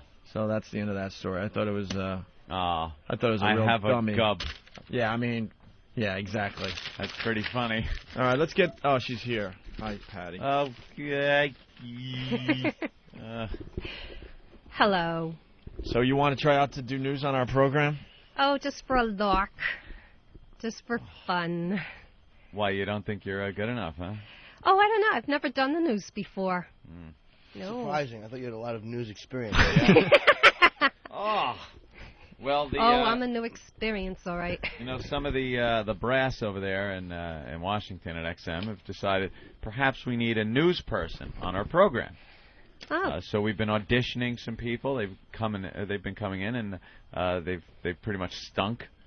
And now I think the best so far has been Club Soda Kenny. Yeah, Kenny had something going on. We're gonna have to have him come back and do like one of those review things again. Interesting little take on the news. Yeah. When he called Condoleezza, whatever her name is there, Rice, Bush's secretary. Bush's secretary. That was brilliant. Yeah. Starker Patty, you ready to do the news? I'm ready to do the news. Why don't we give this a shot, Anthony, see what happens. Voice. We got Flavor Flay on the way into the studio in a few minutes here. So, but first, it's Starker Patty with the news. Okay. Well, the head of a major U.S. company has just resigned from the board of Vermont's most prestigious hospital over a teddy bear. The crazy for you bear is the center of the controversy. All right, hold it, Patty. Maybe you ought to pick a different story. You idiot. Maybe you ought to not pick a story about our only sponsor. Oh, my God. Maybe you ought to be smart enough to know why we haven't grabbed that story and ran with it ourselves. Some allegations of pedophilia. Hint taken. Okay, I'll go to the next one. How about fist taken in face? Oh, my God. I'm sorry. All right, let's go back to the sound thing here, and here it is. Okay. Starker Patty with the news. American Airlines is looking to save money like everybody is nowadays, and you see it's going to be a little harder as a result. They're going to save $370,000 by eliminating all the pillows on their flights. But not one to smother you with. But not completely. If you fly coast to coast or on an international flight, you'll still get to rest your head. Are you trying to do like a news voice? Yeah, you're see the veins in your neck. Thing. What's going on over there? You're putting on a little voice like you do on Entertainment Tonight or something. I watch a little too much of Channel 7 News on TV, well, mostly to hear the numbers. Okay. Is that why you said nowadays? Well, how about the sports story I copied from the news this morning? The Knicks failed to beat the Heat, and overtime results in meltdown. I guess it means they lost. That concludes the sports. That concludes the sports. Is a huge story today. Yes, Giambi's finally going to talk about his steroids. But that's as long as my attention span is regarding sports. The only thing I watch once a year is the Super Bowl, and that's about it. I can't. That whistle, when she does her S's, it goes through me like a laser. You have one sports score. There's major headlines in sports today. The NHL season is pretty much done with. If they don't come to some kind of decision by the weekend, that's done. Jason Giambi's going to be talking about steroids today for the first time. He's got some tough questions to answer. Sure. And then Hakeem Olajuwon might be tied to terrorism. What? Who? He was like, he was sending money to some kind of charity that might be connected to terrorism, so there's a little confusion there. Well, that's what he's saying, obviously. I'm sure he's just why would he blow, America was very, very good to him. Why would he, turn around and then support terrorism? I'm sure, educated college Sheikh Mohammed, too. So, number 3 man in Al-Qaeda. Giambi's going to be talking, though, today. Yep, talking about his steroid use. You'll see a much thinner Jason Giambi today. Yes. How about the weather report? All right, go ahead. Cloudy and rainy. And you should wear a coat and carry an umbrella because it's also cold and wet. And that was my observation. Cloudy and rainy, and then you add cold and wet. I like wet to get to rainy. the point. It's a point on the your barometer head. always falling. Unfortunately, you're not down the stairs. How about more headlines, Patty? Yeah, what about the lady they found in the water tank? Yep, they were looking for her for a few days, and they finally found her. Apparently, she fell in. A few days. Yeah, a few hours. They're not sure if she just fell in. They think there might have been a little of that, what do they call it, that foul play. Ooh. Well, they would have to investigate who was working at the time. Oh. Wow, that was pretty good reporting. That was actually very good on the fly. Yeah. This is pretty creepy, though. Shut up for a second there, Patty. Thank you. Divers found the body of a New Jersey water treatment chemist at the bottom of a gigantic underground tank last night, and investigators are looking into the possibility of foul play. Meanwhile, the Passaic Valley Water Commission advised its customers in 17 towns to boil their water. A customary precaution when a foreign object is found in the tank. A foreign object? What was she? Huh? Oh, what? Well, Angara, but she could be married. She looks Greek. Yikes. Where's she from? Foreign object. Rodriguez. So you're boiling your water because a dead woman was in it. There in Jersey. That's what they're recommending. So when their precaution. When you drink out of your faucet, boil the water, but still know that all her private area was just soaking in your water. Making tea. Yeah, little pubic hair in there, and she's making chemist soup. I would go to the store and get bottled water. Really? Would you? Yeah. What else might you do in that situation? I wouldn't drink the water from the faucet. When do you think you could go and get this bottled water? Actually, I give bottled water to my own cat because I will not feed her from the faucet. Thank you, Captain Obvious. We got ice cream, legs of lamb, and one dead chemist. I was thinking, maybe I'll just try the water and see how it tastes before I go and maybe get bottled water. I wouldn't take the risk. Kill yourself! Oh, the devil. You give your cat bottled water. Yes, I do. Yeah. And why is that? Because I don't drink from the faucet myself, so why should Evie? That's your cat's name, Evie? Yes. What's that short for? Evelyn. She was Evelyn at the shelter, and I brought her home and shortened it to Evie. Cat named Evelyn. Why can't you shorten your life? Oh, thank you. What an awful thing for a cat. Sitting there at the shelter, and Patty comes and gets you. Names you Evie. The cat actually said, all right, I'll take her.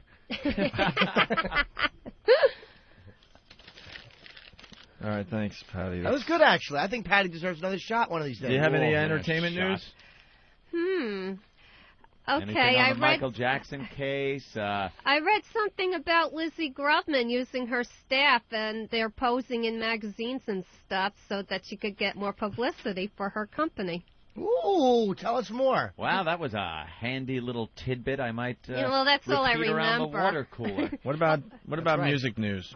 Music news. There's a big music news story today.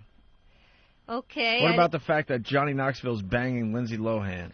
Yeah. Actually, I don't even know who Johnny Knoxville is. What? No, I don't listen to his music, I guess. Well, how do you feel about... Oh, my God, you're a blithering idiot. You know the dude from Jackass? I never watched the show, but I know what show you mean. I tried to watch the show once, and I couldn't deal with it, so I had to turn it off because they got a little bit crazy. Oh, crazy, insane nuts is what they get. Yeah. Hi, this is Johnny Knoxville, and I'm banging Lindsay Lohan. Remember that? Remember? Hi, I'm Johnny Knoxville, and Yeah, I remember that. And I'm going to get shot by a shotgun today. Yeah, right, but I still don't know who he is, though. No. Hey, if I don't know something, I say it.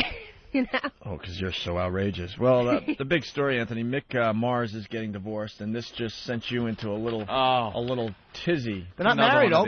Not even married. Girlfriend. Nope. Girlfriend. Oh, thanks for correcting me. This whore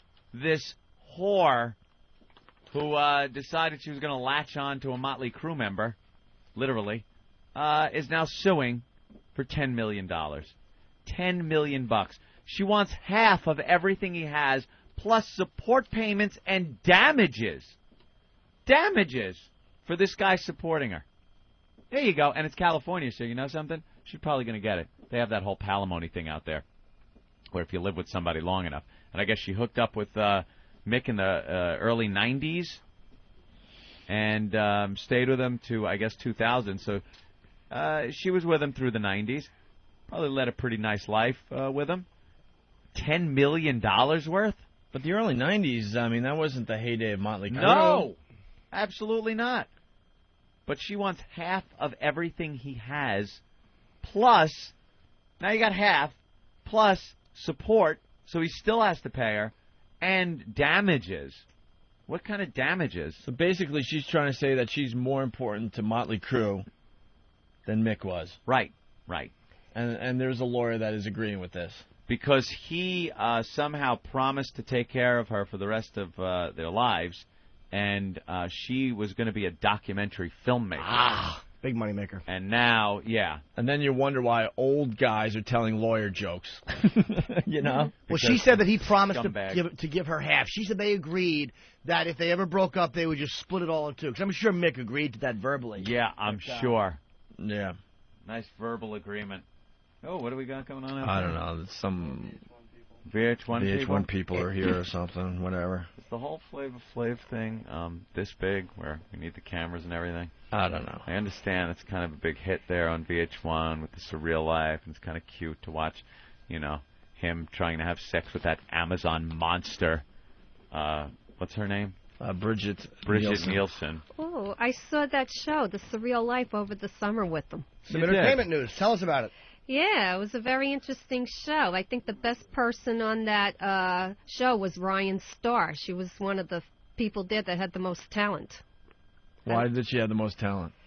Well, first of all... And who's Ryan Starr? Ryan Starr is a female pop singer who's 21 years old. She's into rock and roll, though. She's a little young for this, but she knows the Doors and people like that she's really into. And I think... I don't know, I liked her the best. Do you know the Doors, Patty? Yeah. How about that one right there to the studio? Why don't you walk out of it? Oh, God. He's not kidding! Devil. Devil scares me. Could you go? Great, okay. Great job, Patty. Oh, yeah. Okay. I think Patty did a good job, actually. I want to hear her back. Make sure you smile for the VH1 crew that's out there. Oh, she got a great voice. It grates on everyone. No, we're just joking. You know that. I know you are. Of course. Of course we're not. You pig. Oh, it was fun. Drop some. So Patty's ass is getting wide. Awful. Atrocious. Wide. It was awful as usual, but now it's getting, wide. The Motley Crue, so we're done with that? Yeah. All right. Mantooth. Her name is Mantooth. Yeah? What the hell's her first name here? Robbie Mantooth. Wait, you sure she's not dating Tom from New Orleans? Her name isn't Rotten Mantooth? Rotten Mantooth. Half the Rocker's property. Oh, that's gonna leave a bruise. God. That'll leave a little bruise. Okay. All right. Oh. What was this lady's name? Tamara Green is one of Cosby's old accusers, or she's just coming to the table now because she's just coming to the table now. This is the latest one. Yeah. Well. A new one, right? Well, what's the story with Cosby? Do we have any more details on this? Very, very. They're keeping it under wraps. Cosby's got some good people, and they're keeping all this stuff under wraps, I think, because these allegations they're kind of old. Some of them. Remember years ago, stuff like this popped up, and it kind of just went away. And now a girl's coming forward and saying that he drugged her This is 30 years ago, though. Drugged her and then fondled her. Mm-hmm. And now another girl is coming forward saying that this happened more recently. And the investigation is ongoing. I think the police are involved. They're checking it out. And they're seeing if the cause has done some things that he probably shouldn't have been doing. Right. So the latest accuser they couldn't really get on the news programs this morning. So they got this other lady that's coming forward. Yeah. And she's coming up with some pretty crazy stuff that Really? Cosby supposedly did. Let's listen to Tamara Green. Well, there were a number of people at the table, friends of his, and he said to me, yes, you know, you do seem ill, you're slightly feverish, would you like to have some contact? So he went into some sort of office area at the back of the restaurant, and he produced 2 capsules in his hand, but I thought nothing of it, and I took the capsules. In about, 20, 30 minutes, I felt great, I'm telling you. And then about 10 minutes after that, I was almost literally face down on the table of this restaurant. With the cars coming up with some dessert from behind. I want to give you some contact. Not contact, contact. Illegal contact. I have a pill, a red pill and a green pill. Take one and you wake up in the Matrix. Take the other one and I'll be doing you in the pooper over the table at the restaurant. You know, she's an idiot. Why? Because he gave it to her right at the table with everyone, and she's pretty much, she just can't handle her cold medicine. Her cold medicine. I've taken some of that. We talked about the cold medicine thing, and it should be illegal. You shouldn't be able to just walk into a drugstore and get this without prescription. Some of it can really put you over. And if she had maybe a glass of wine or something with lunch, I don't know, you know. Of course she would have a reaction like that. If Cos was going to do something, he wouldn't be doing it right in front of everyone like that, right? These are suppositories is what they are. It's kind of new suppository. Let me put it on my applicator and put it in your pooper. It's called contact. All right. Well, then she goes on here. He said, oh my, you must be more ill than we believe. I totally lost motor control. I was almost unable to hold my head up. I was very, very, very stoned. And he took me into my apartment and then very helpfully and nicely was prepared to take off my clothes and help me into bed and pet me. And, you know, and that's how the actual assault began. All right, I'm back in the game. I'm back. All right, I'm back with you, Tamara. Because this is what I love about these type of cases where someone gets a little woozy from wobbly pops, and you always have to bring them home and undress them. Why? They must. How many times have you been so hammered you'll fall asleep with your shoes on in a bed and it just doesn't matter? But the person that is trying to help you has to make sure you're completely naked in your own bed. There's no reason. If she can't keep her head up, she'll fall asleep with her clothes on. Know how many times we've been in that situation, maybe in a frat house or down in Springbrook, what have you, and you just get the person in their bed with their shoes, and there you go. Here, put your head up on this here. Put your mouth over this. This will keep your head up. But they always claim that they just want to make you comfortable and take all your clothes off and make sure you're under your sheets. With Rudy, I used to put her to bed and I take her little clothes off, and this is no different than just taking care of one of the Huxtable kids. Now let me fondle your big 7 dessert mama muff. I was petting it. All right. Here's another clip from Tamara Green. I didn't know how sick I was or how stoned I was, but I slowly began to understand that I had not taken contact. The center of my being understood that, you know, he had gone from helping me to groping me and kissing me and touching me and handling me and, you know, taking off my clothes. Ooh, tell me more. Wow. You gotta love Cosby. The center of her.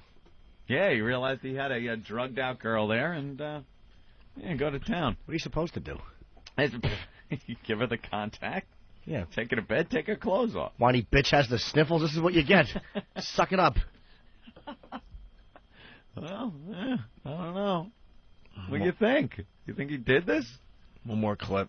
Well, I actually told him that he would have to kill me, that if he didn't kill me and he tried to rape me, it was going to go very badly. And I was furious, and I'm throwing things around. So he you know, I guess it was inconvenient at that point. I had not been crushed successfully into submission, and he left $200 bills on my coffee table, Ooh. and he left my apartment. Here you go, whore.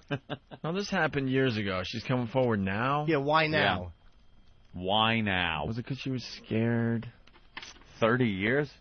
Is that what they're saying? This is like 30 years ago? Did she spend the money? If she spent that $200, that's it. Maybe she had it until this time. Maybe it just finally ran out. She's frugal. Whew. I don't know. I don't know about that. I don't know. It's kind of hard after 30 years to come forward. Well, there's a lot of opportunists out there, you know. She's figuring, I could get some FaceTime. Another opportunist is this Corey Feldman. He was on one of the programs this morning. I hope we get audio for tomorrow. And now he's claiming that now he's not sure if Michael touched him or not. He's being subpoenaed. Back in '93, I guess, when the last case came aboard, they interviewed him because he's one of Michael's little kid friends. Buddies. When Corey was just a little kid. And he went on record in '93, basically saying that nothing happened between him and Michael Jackson. Oh, he was always saying, but absolutely. Now, do we have that audio? Did Steve get it, or? They had the guy down low and they were doing voiceovers over. It wasn't really worth. Is that a playing yes right or a now. no? No. Okay. Wasn't worth playing. Oh, because they didn't really have Corey speaking? Yeah. But that's on tonight, right? Tomorrow night. Oh, tomorrow night. Celebrity Justice. All right, so we'll have the audio. But basically now he's had time to think about it and really think back, and now he's not really sure. Maybe I did get a dick in my ass. Maybe that did happen. Wouldn't you know if you had one in your I think that's something you kind of remember. That's probably something that would stick out in your head. If Michael Jackson was having sex with you. Yeah. I don't think that slips your mind. Look, I don't like Michael Jackson. Everyone knows I don't like him. But I got to play devil's advocate here. Did you see Stand By Me? Yeah. He looked kind of good. When he was crying and talking about his father being a war hero, I mean, how do you not just want to slip those little dungarees down? Was it that age, or was it the Gremlins age? I don't remember him from Gremlins. Was he in Gremlins? Yeah, he was like a real little kid in that. Oh. And then he went through the phase where he was dressing like Michael Jackson. He was really screwed up at one point. You know something? I might agree now that it did happen because, you know, he started dressing like Michael Jackson, wearing the hat, the glove. He was dancing around. He made a whole movie where he just acted like Michael Jackson. Mm-hmm. What was the movie called? I don't remember. I was touched by Michael Jackson. I deny it. I'd like to have a copy of that movie. I think we could maybe enjoy that. Oof. I bet it's good, Ant. I bet you're being a little harsh. Stop it. That Feldman kid was good. He could Oh, act. you are the worst. You are lying. I hung out with that kid one night in one of Dice's hotel rooms. That kid came up and hung out. Really? Yeah, real douche. Did Dice touch him inappropriately? Does Flavor Flav and VH1 and everyone realize that we're off the air in like 15 minutes? You do know it's Flavor Flav. Flav's running a little late. He should be here soon. Oh, but do you absolutely know it's Flavor Flav? Yeah. With a V? Yeah, but that's how they say it in the ghetto. Flavor Flav. Do they say Flavor Flav? Yeah, they get lazy at the end of words sometimes. No, it's actually Flavor Flavor. That's why it's Flavor Flav is the cutoff. Flavor? But you could just say Flavor Flav. I was picturing filleting. All right, something. listen. Yeah. Let's rock some Drew Boogie and we'll continue. Wait. Buddy, up, son! Well, doggy to you. Hey, buddy. Hey. Last time you were on our show, you were singing a dirty version of the Beverly Hillbillies theme. A dirty version? It was kind of saucy. You ready? Yeah, here we go. Here we go. Use it or lose it. Well, doggy. Well, doggy. Well, doggy. Well, doggy. Yeah, doggy. Yeah, doggy. Yeah, doggy. Yeah, doggy. Oh, doggy. Oh, doggy. Well, baby. Hey, well, doggy.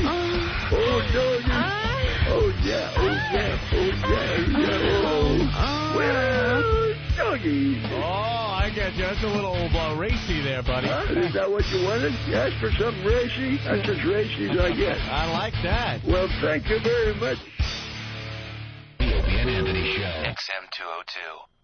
Opie and Anthony. XM202.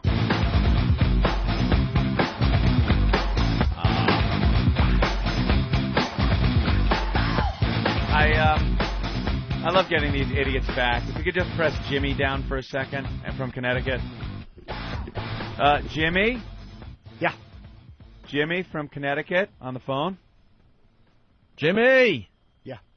What an ass. Are the buttons right? Yeah, I think so. Sound like anything. Jimmy from Connecticut. No.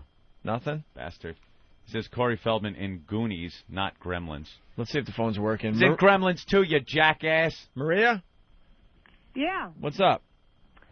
Well, to start with, you guys are getting really lame lately. Why, Maria? Because you're talking about the stuff on the news that's everybody knows about. I call them some stories that are funnier than hell you guys can work with. Oh. And I put on hold for 45 minutes. Oh, she's got a good story then. You have a funny story? I can tell you're a kook, but let's go with it. I want to hear her funny story. I am a kook. All right. Please, Maria, improve our show with one of your funny stories. Okay. Never think old people who knock on your door are harmless.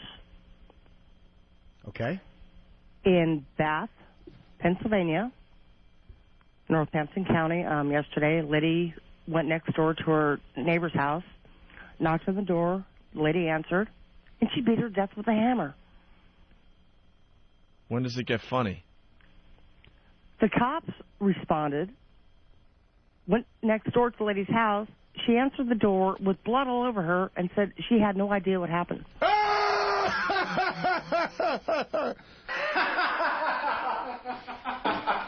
That's terrific.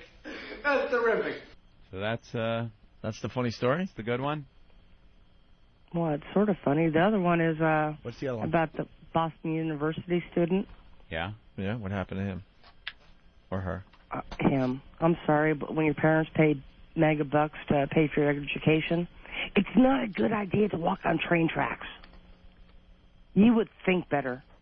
Oh, yeah. That's actually a sad story. Yeah, the guy jumped in front of a train. No, he didn't jump in front of a train. Him and this girl were walking on the train tracks. Well, why didn't he get out of the way? Seems like he might have wanted to kill himself. They don't know why. But they were walking on the train tracks. All right, Maria, call tomorrow. Thank you. Let's go to Jason in Mississippi. Jason, what's up? Hey, what's going on? Hey. Hey, Jim Norton, you are a hypocrite. Why, Jace? Because I heard a replay about your cherry dart competition. Yeah. You guys held in your studio, and how you were saying, oh, that clit ring is so nice, and blah, blah, blah, from that first stripper that came in. Okay. And then all of a sudden, I heard a replay last night, or I heard that replay, and then I remember the V&A award when you guys got back, how you were saying a clit ring was nasty and disgusting. Well, I'll be honest. I'm not a big fan of the rings, the clit rings, but I might have just been saying that I liked it just to keep looking at her. I might have been saying that just so she kept her panties down. But to be honest with you, I'm a coward. I wouldn't say that to a chick 'cause I'm trying to look at her. But I was trying to probably lie to look. I understand that, but why can't you tell the truth, man? Just say it's so nasty, but I'd still like to fuck you. Well, I do that. That works, but that's not the best tactic. All right, listen, we got to cut you off because Flavor Flay has entered the building with the VH1 camera crew, Anthony. Rev from Whackbag, Corey Feldman was not in Gremlins. Sorry. Yes, he was, you douchebag. He absolutely was. He was the little kid in Gremlins, you ass. Oh, these people don't know their movies. Don't screw with me. Hi, Flav. Hey, Flav. Yo, peace. Good morning. What's good morning. up? The sky and the ceiling. How you feeling? What's the deal? What's the deal? Doing all right. Me too, man. I'm doing much better now. I'm up here with you guys. What's up? What are you doing up so early? You sleep late. You know why I'm up so early? Because I had to come see y'all, man. I couldn't say no. Yeah? Couldn't say no. I had to say, yeah, boy. I'm going up there. I love the Flavor Flay. How you guys doing? What's popping? Good, man. First observation, which I've noticed over the years, you're wearing your clock, obviously. Yeah, don't tell nobody that on. Why don't you set the time so it's the right time? Hey, that's right. all I want to know. It's right twice a day. Chill. Somewhere in the world. All right. But this watch right here, this clock right here, this is a statue. Yeah. And see, statues don't move, but over 35 million people untouched this clock. It's sentimental. I've been wearing this clock right here since like 87. That same clock? Yeah, this one clock been around the world a lot, touched by a lot, so it means looks like you don't like light. The camera guy turned on the light, and you just squinted really bad. Like, man, I don't like light. Oh, nah. I mean, well, honestly, you know, me and Light wasn't the best friends this morning because I was sleeping real good until somebody opened up my shutters, man. Ah, but sorry, so I can see clearly now. What's the deal, y'all? You've taken off now. All of a sudden, now you're back in the blowing up again. I'm trying, back in the y'all. public eye. Hey, with the help of y'all, man, I'm dead serious, G. The only way to go is up. Thank y'all, man. Thank y'all. Your face is all over now. Everybody, knows who the hell you are, and you're quite frankly a madman. You are insane. Well, I watched Surreal Life, and I'm like, this guy is out of his mind. I was gonna say it ain't like I was really a glad man. Nah,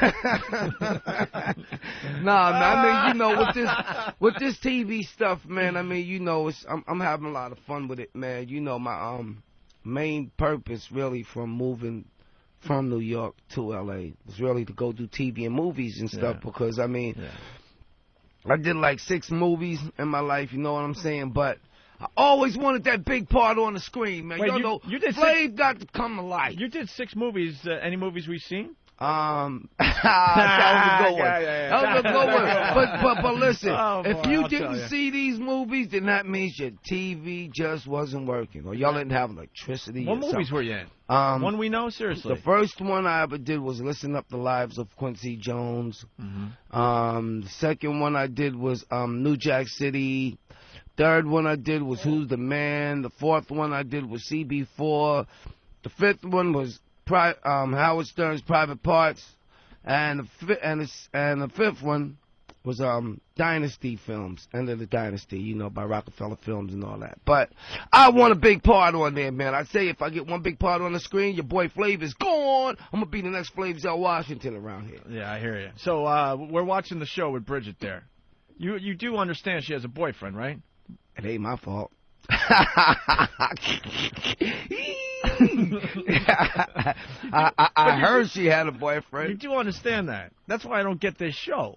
Well, see, I mean, you guys are great together, obviously. But thank you, man. I appreciate it's that. It's nuts because she's going back to her fiancé no matter what. And then not only that, but then VH1 is making Flav look like he's from Pittsburgh, one of the Steelers, right?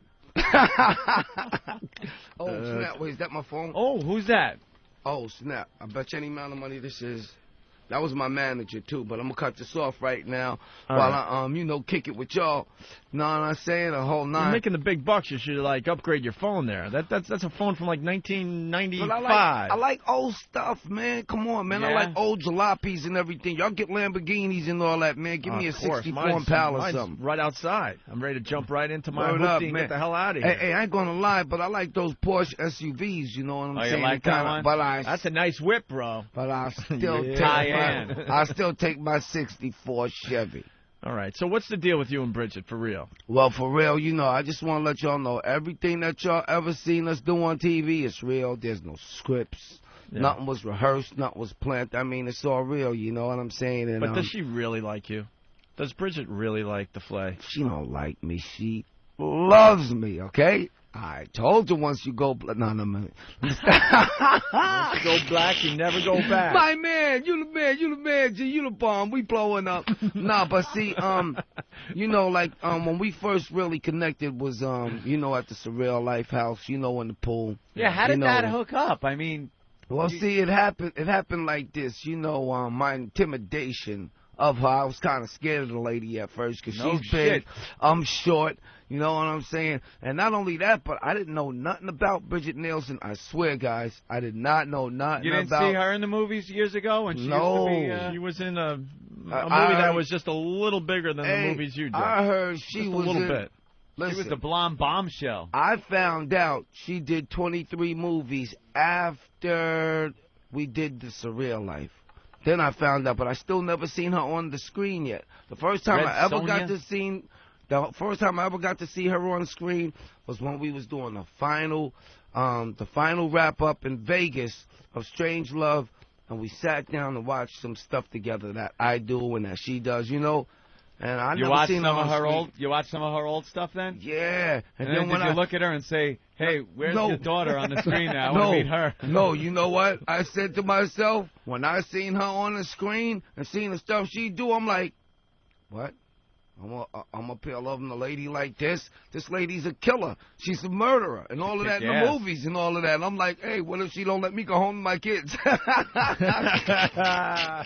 Hey, yo. Oh, man. No, you can't go. The loving stays here, buddy. No, but I got kids, please.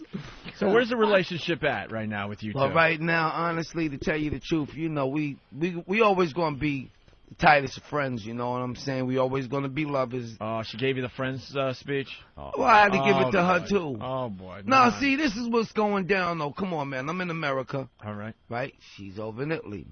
You know? And then not only that, but then she got a fiancé. She got her kids, the dog, the bird, and all that. Me, hey, man, I'm here with my 6 kids. I'm, you know, pursuing my TV career type of stuff. Did you hit that? Huh? Did you hit that, though? Right back in the face. Dead serious. Right back in the face. Did y'all see her hit me? I'm talking. No, we're not talking about hit. Come on, Did man. you hit that? Yeah, come on. Come on, I want to know. Come on. You tapped that ass. Let me say this. Let me say it like... You get a taste. Let me say it like Was your this. clock banging on her back? Maybe something, right? Oh, damn. Come on, Flav. But y'all was trying to say I was clocking her, huh? You're clocking her? Y'all was trying to say Flavor Flav was clocking her, G. I was clocking her. I was clocking her, G. No, but see, I just want to say this then. Just to let y'all know what just to let y'all know what time it is. Yeah. She's tall and I'm short. Yeah. But when we lay down in the bed, we the same size, guys. When you're toes to toes, your nose in it.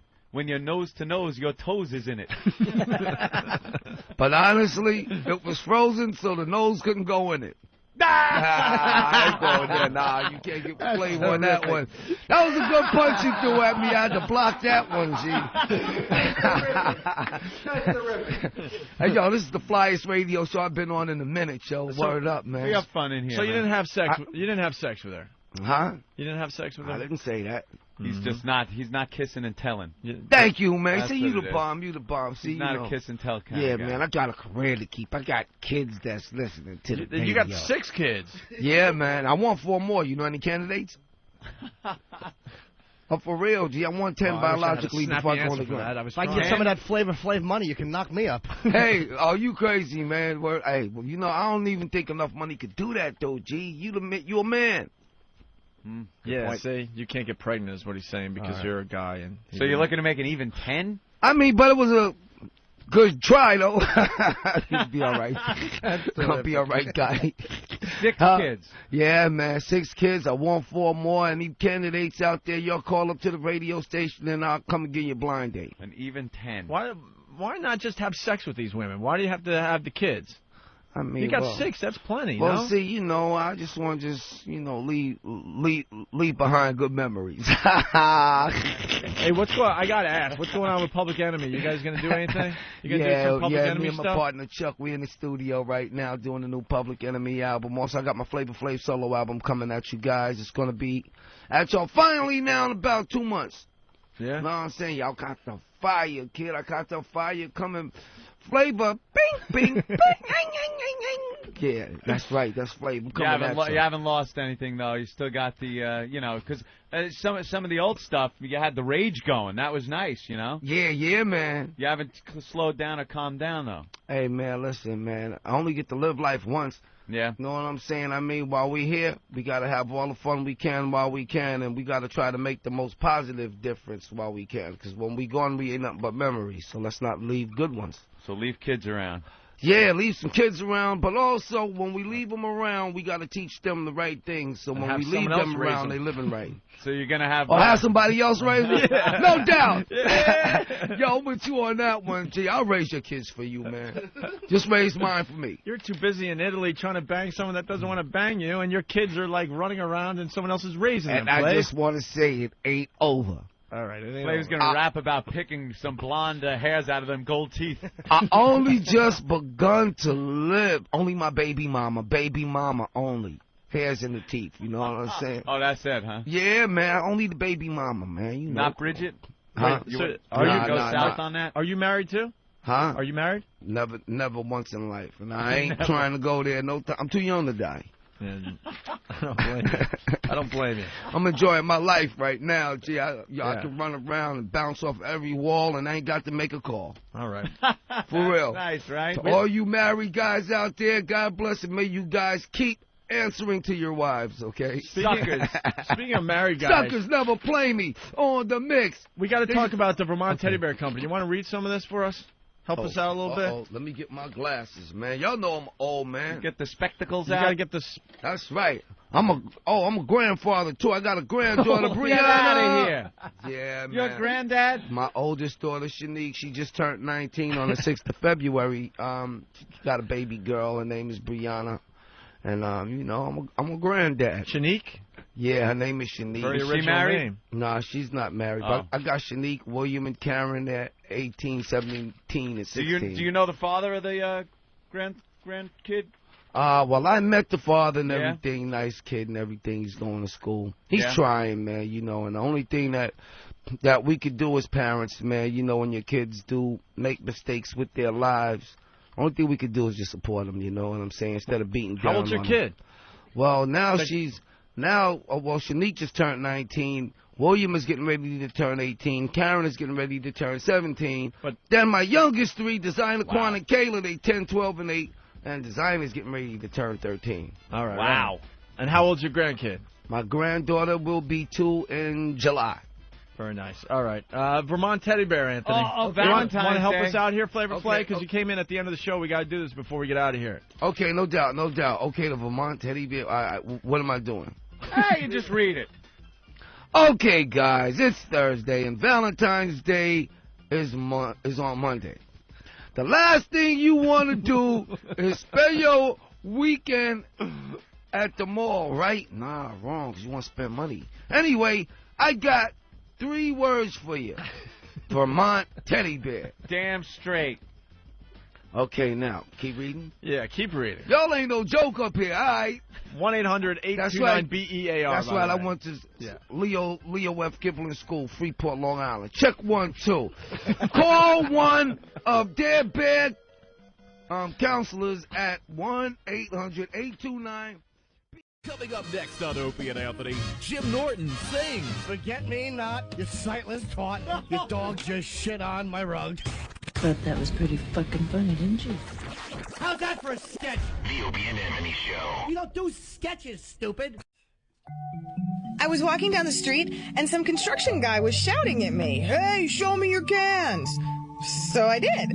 And he plummeted 17 floors and was impaled on a forklift. But my tits looked great.